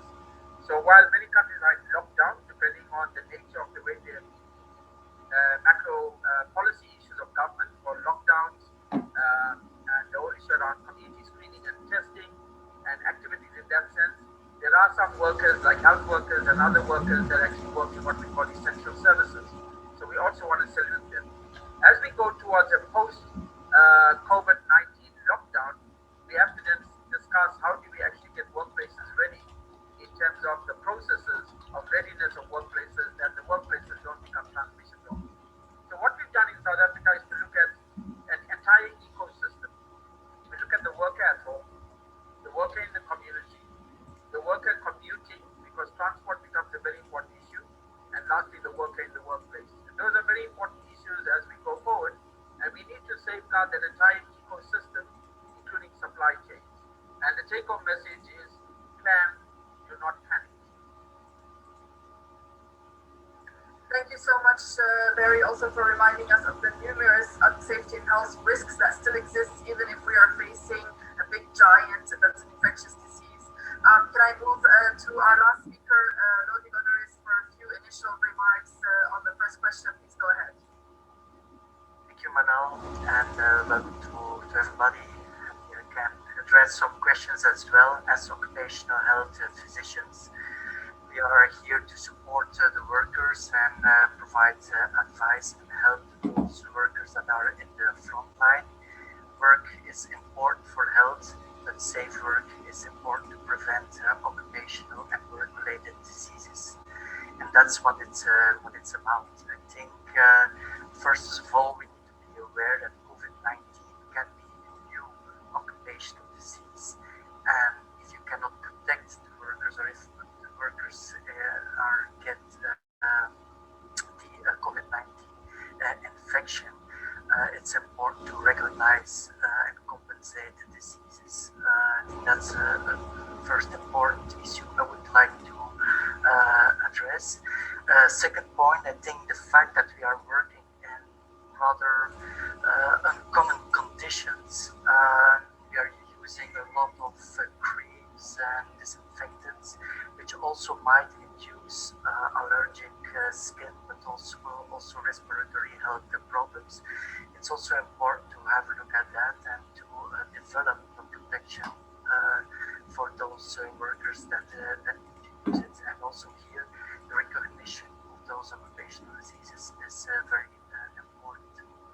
And the last issue I would like to add to what the previous panelists have raised is also that we need to be aware about the impact on vulnerable, disadvantaged workers, especially those workers with disabilities. Previous pandemics and also the economic recession we can expect later on has shown that that it typically exacerbates pre-existing health inequities. And I think especially for those workers, we must take supportive measures, provide them with PPEs so that they can resume safely and avoid severe health consequences, but also financial consequences due to the pandemic and also the economic recession. Thank you. Thank you so much, Lode. We are running out of time. We did start very late. We still have a number of questions that we're going to address with each of you. I'm going to remind everyone to be as succinct now as possible, moving on so we can cover as many issues. I'd also like to inform our audience that throughout today there are a number of national and regional webinars celebrating or commemorating workers around the world in the event of the World Safety and Health at Work. And so this is just one of these webinars, more global, and our panelists come from different parts of the world, but there are more national and regional webinars being organized globally, some led by the ILO and some led by our constituents. My next question is maybe to Richard, and I may get very Teresita's input on this. We've discussed sort of the risks, the problems out there. How do we prioritize? How do governments, employers, and workers prioritize their safety health action or response to the pandemic in this time of crisis? Richard, if you have some impressions, would be quick. Thank you. Thank you, Minal. Well, IOSH believes that health and safety is a fundamental right for all workers, as I'm sure everybody on this call does, and it must be part of any public health strategy. Decision makers need to seek advice from health and safety professionals who, after all, work across all sectors, in all sizes of organisation, and in all regions of the world, so they can advise as organisation on national and international levels on setting the right health and safety priorities, not just during this crisis, but also during recovery, and ensuring that reliable information is communicated. I think, as has just been said, COVID has reminded the world that communicable diseases can be work-related, and that health and safety at work and public health are now intrinsically linked. Workplaces must be the focus for prevention, but also, sadly, they can be places of transmission unless the risks are properly managed.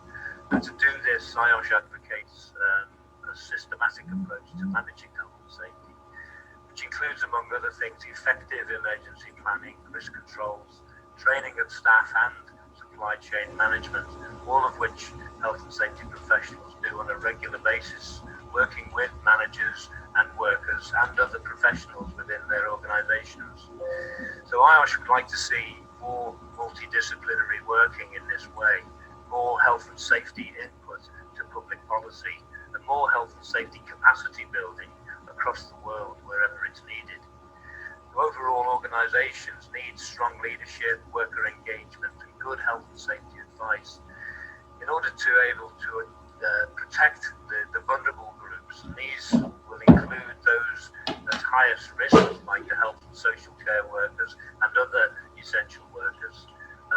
We need to think, as mentioned by you, Manal, the informal economy, who sometimes have to make the unacceptable choice between their health and hardship, and even worse, those in modern slavery, compelled to work and subjected to misery and danger.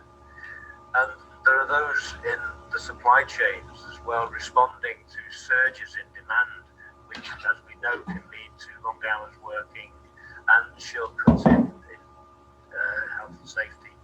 Now, underpinning all of this, IOSH believes in the need for evidence-based practice, which is why we're currently funding research by Turku University in Finland and the University of Leicester in the UK into hospital-acquired staph infection. This is from aerosol transmitted pathogens, which is very timely and is due to report very soon. And it's also why we've partnered with the World Health Organization on a series of webinars on COVID-19 and have engaged recently in a survey of health and safety professionals across the world to gather their experiences during the crisis to help inform future guidelines and practices. But our bottom line is that no worker should lose their life from contracting a communicable disease like COVID-19 at work. And we're very pleased to provide support in this, and our free resources are available to all on our website at ios.com/coronavirus. Thank you so much. Thank you, Richard. And as you say, we want to prevent that sort, and there are discussions that this may even have started in live animal farming and markets, and the way safety and health action measures are taken and adopted in these different workplaces could eventually prevent larger outbreaks, and the role is right there. I'm going to quickly go into another question on how this, where control measures to be taken. How do we take into account our small and medium enterprises that may not have the necessary OSH resources? I'm looking maybe to Chris Davis on details on that. Thank you. All right, now let everybody up. Just a couple of thoughts real quickly. When we talk about strategies and policies, I think it's real important to remember that those need to be crafted under normal working situations, but also be designed to incorporate emergencies so that you're not dealing with that and not having to address emergency features when you're actually in the midst of an emergency. They need to be crafted collaboratively within a company, so all levels of an organization have ownership and are integrated to the business of the business, and not be a flavor of the week program that gets placed on the shelf after emergency situation subsides. That's just very, very basic. With regard to OHS resources, I don't think it's any great secret that there is a shortage of worldwide. There are probably more in the developed parts of the world as opposed to the developing parts of the world. So it's important to appreciate the fact that we are all responsible for safety and health. That includes operations managers, business community, employees, organization staff, which includes QA, engineering, purchasing, and workers alike, and each have specific safety and health roles which must be exercised daily and be prepared to function under tough circumstances. What is the enabler in all this? I believe it's learning and education platforms. Technology plays a big role here. Learning and education could occur from other small and medium business forums, trade councils, trade schools, governmental training centers, professional organizations, universities. These are just some of them. But at the end of the day, education is a powerful enabler, and I think is something that everybody deserves and has a right to. Thank you. Thank you so much, Chris. We need to answer a little bit more quickly to get through some of the questions that I have. Maybe Teresita, after listening to the different requirements also, is there anything that you are doing in the Philippines more targeted to the smaller enterprises in this space to support them? How do you get the knowledge? Knowledge and education is important. How do we reach these small enterprises? How do we consolidate between family work that is happening in farms, in small farms around the house, or small workshops? How do you get the message across also when people are all unable to practice physical distancing maybe, and the various measures that we are requiring of sanitation and access to clean water and others? What is your experience in the Philippines? Please go ahead. Yes, okay, thank you very much. And actually in the Philippines, yes, all of this have been considered, especially for the micro, the small. And in fact, to assist them, we already prepared programs for them so that even if they're in the small, so that they will have amelioration programs and disinfection programs. That if they do that, they are paid. So we are putting together an approach where they are going to have their social amelioration, but we're also looking at how they can best disinfect their place of where they live. Of course, it is especially where they work. But remember, we are on a lockdown, so there are only essential services, and that is why we are providing, and they have to be provided for in terms of cash assistance. And our information education campaign is there every day from our small unit of government and barangay, and it is always being said. And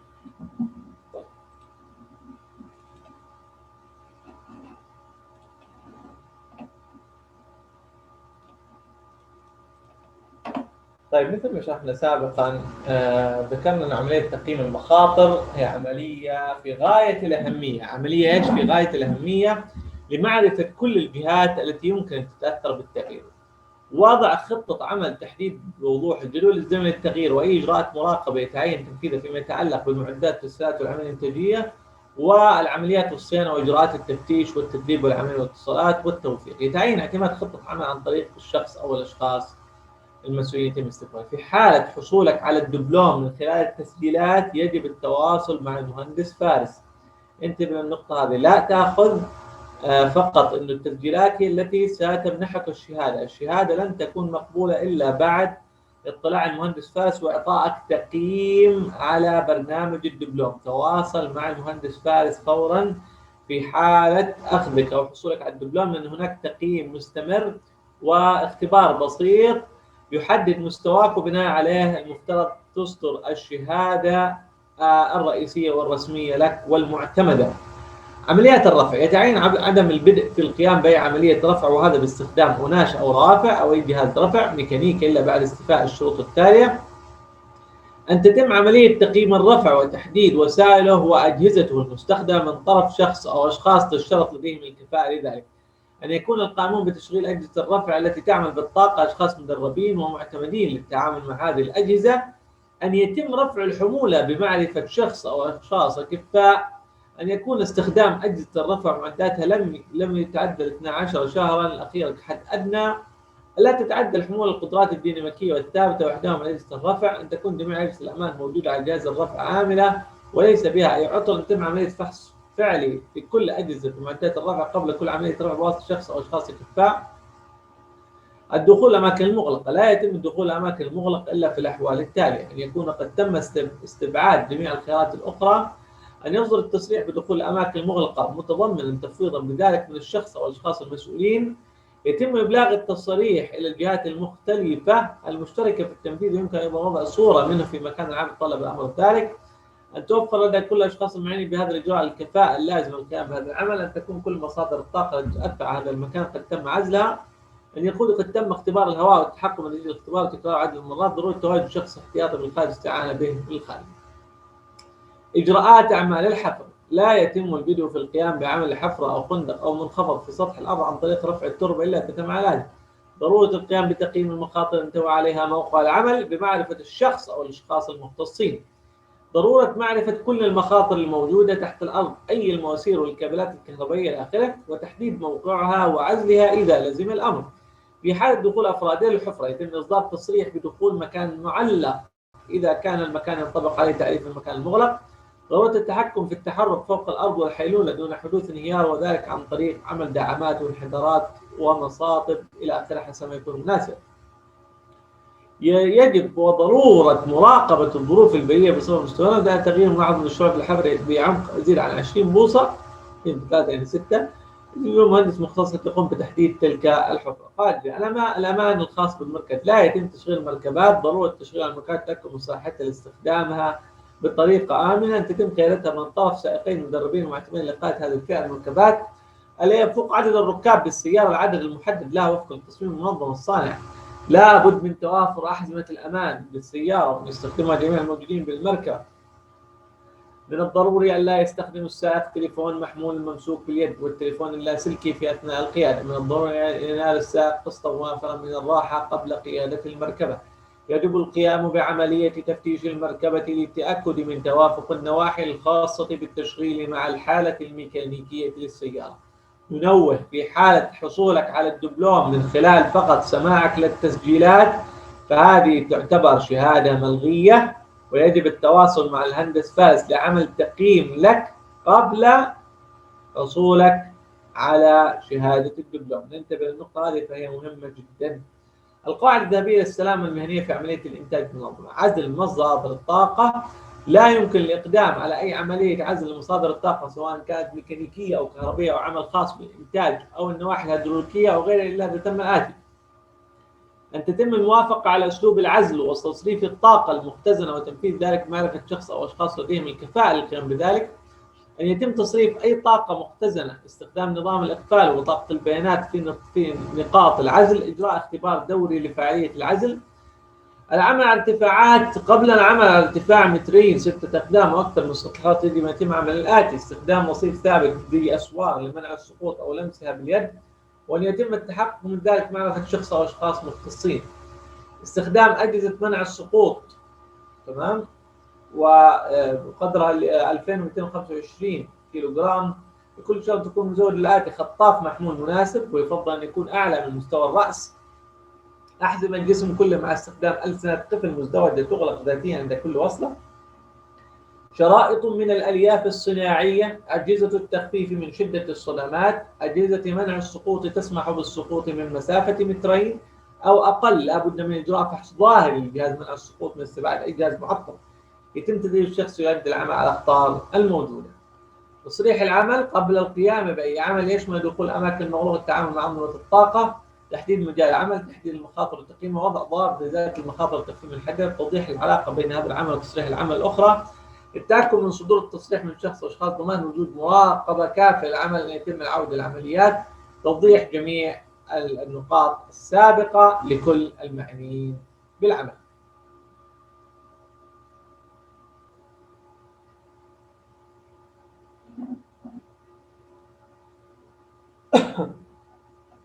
طيب، نأتي إلى تصريح العمل.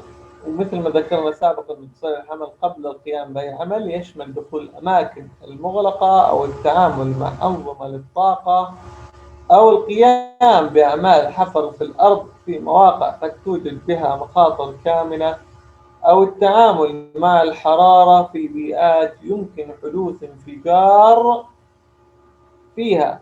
يتعين الحصول على ما يسمى بتصريح يتضمن الآتي: تحديد مجال العمل، تحديد المخاطر وتقييمها، وضع ضوابط لإزالة المخاطر أو التخفيف من حدتها، توضيح العلاقة بين هذا العمل وتصريح العمل الأخرى المصاحبة أو العمليات التي يتم إجراؤها في نفس الوقت، التأكد من صدور التصريح من الشخص أو الأشخاص المسؤولين، ضمان وجود مراقبة كافية للعمل إلا أن تتم العودة للعمليات العادية، توضيح جميع النقاط السابقة لكل المعنيين بالعمل. واضح؟ هذه ما يخص إجراءات التصريح العمل. نسأل الله تعالى التوفيق والسداد، وصلى الله وسلم وبارك على سيدنا محمد.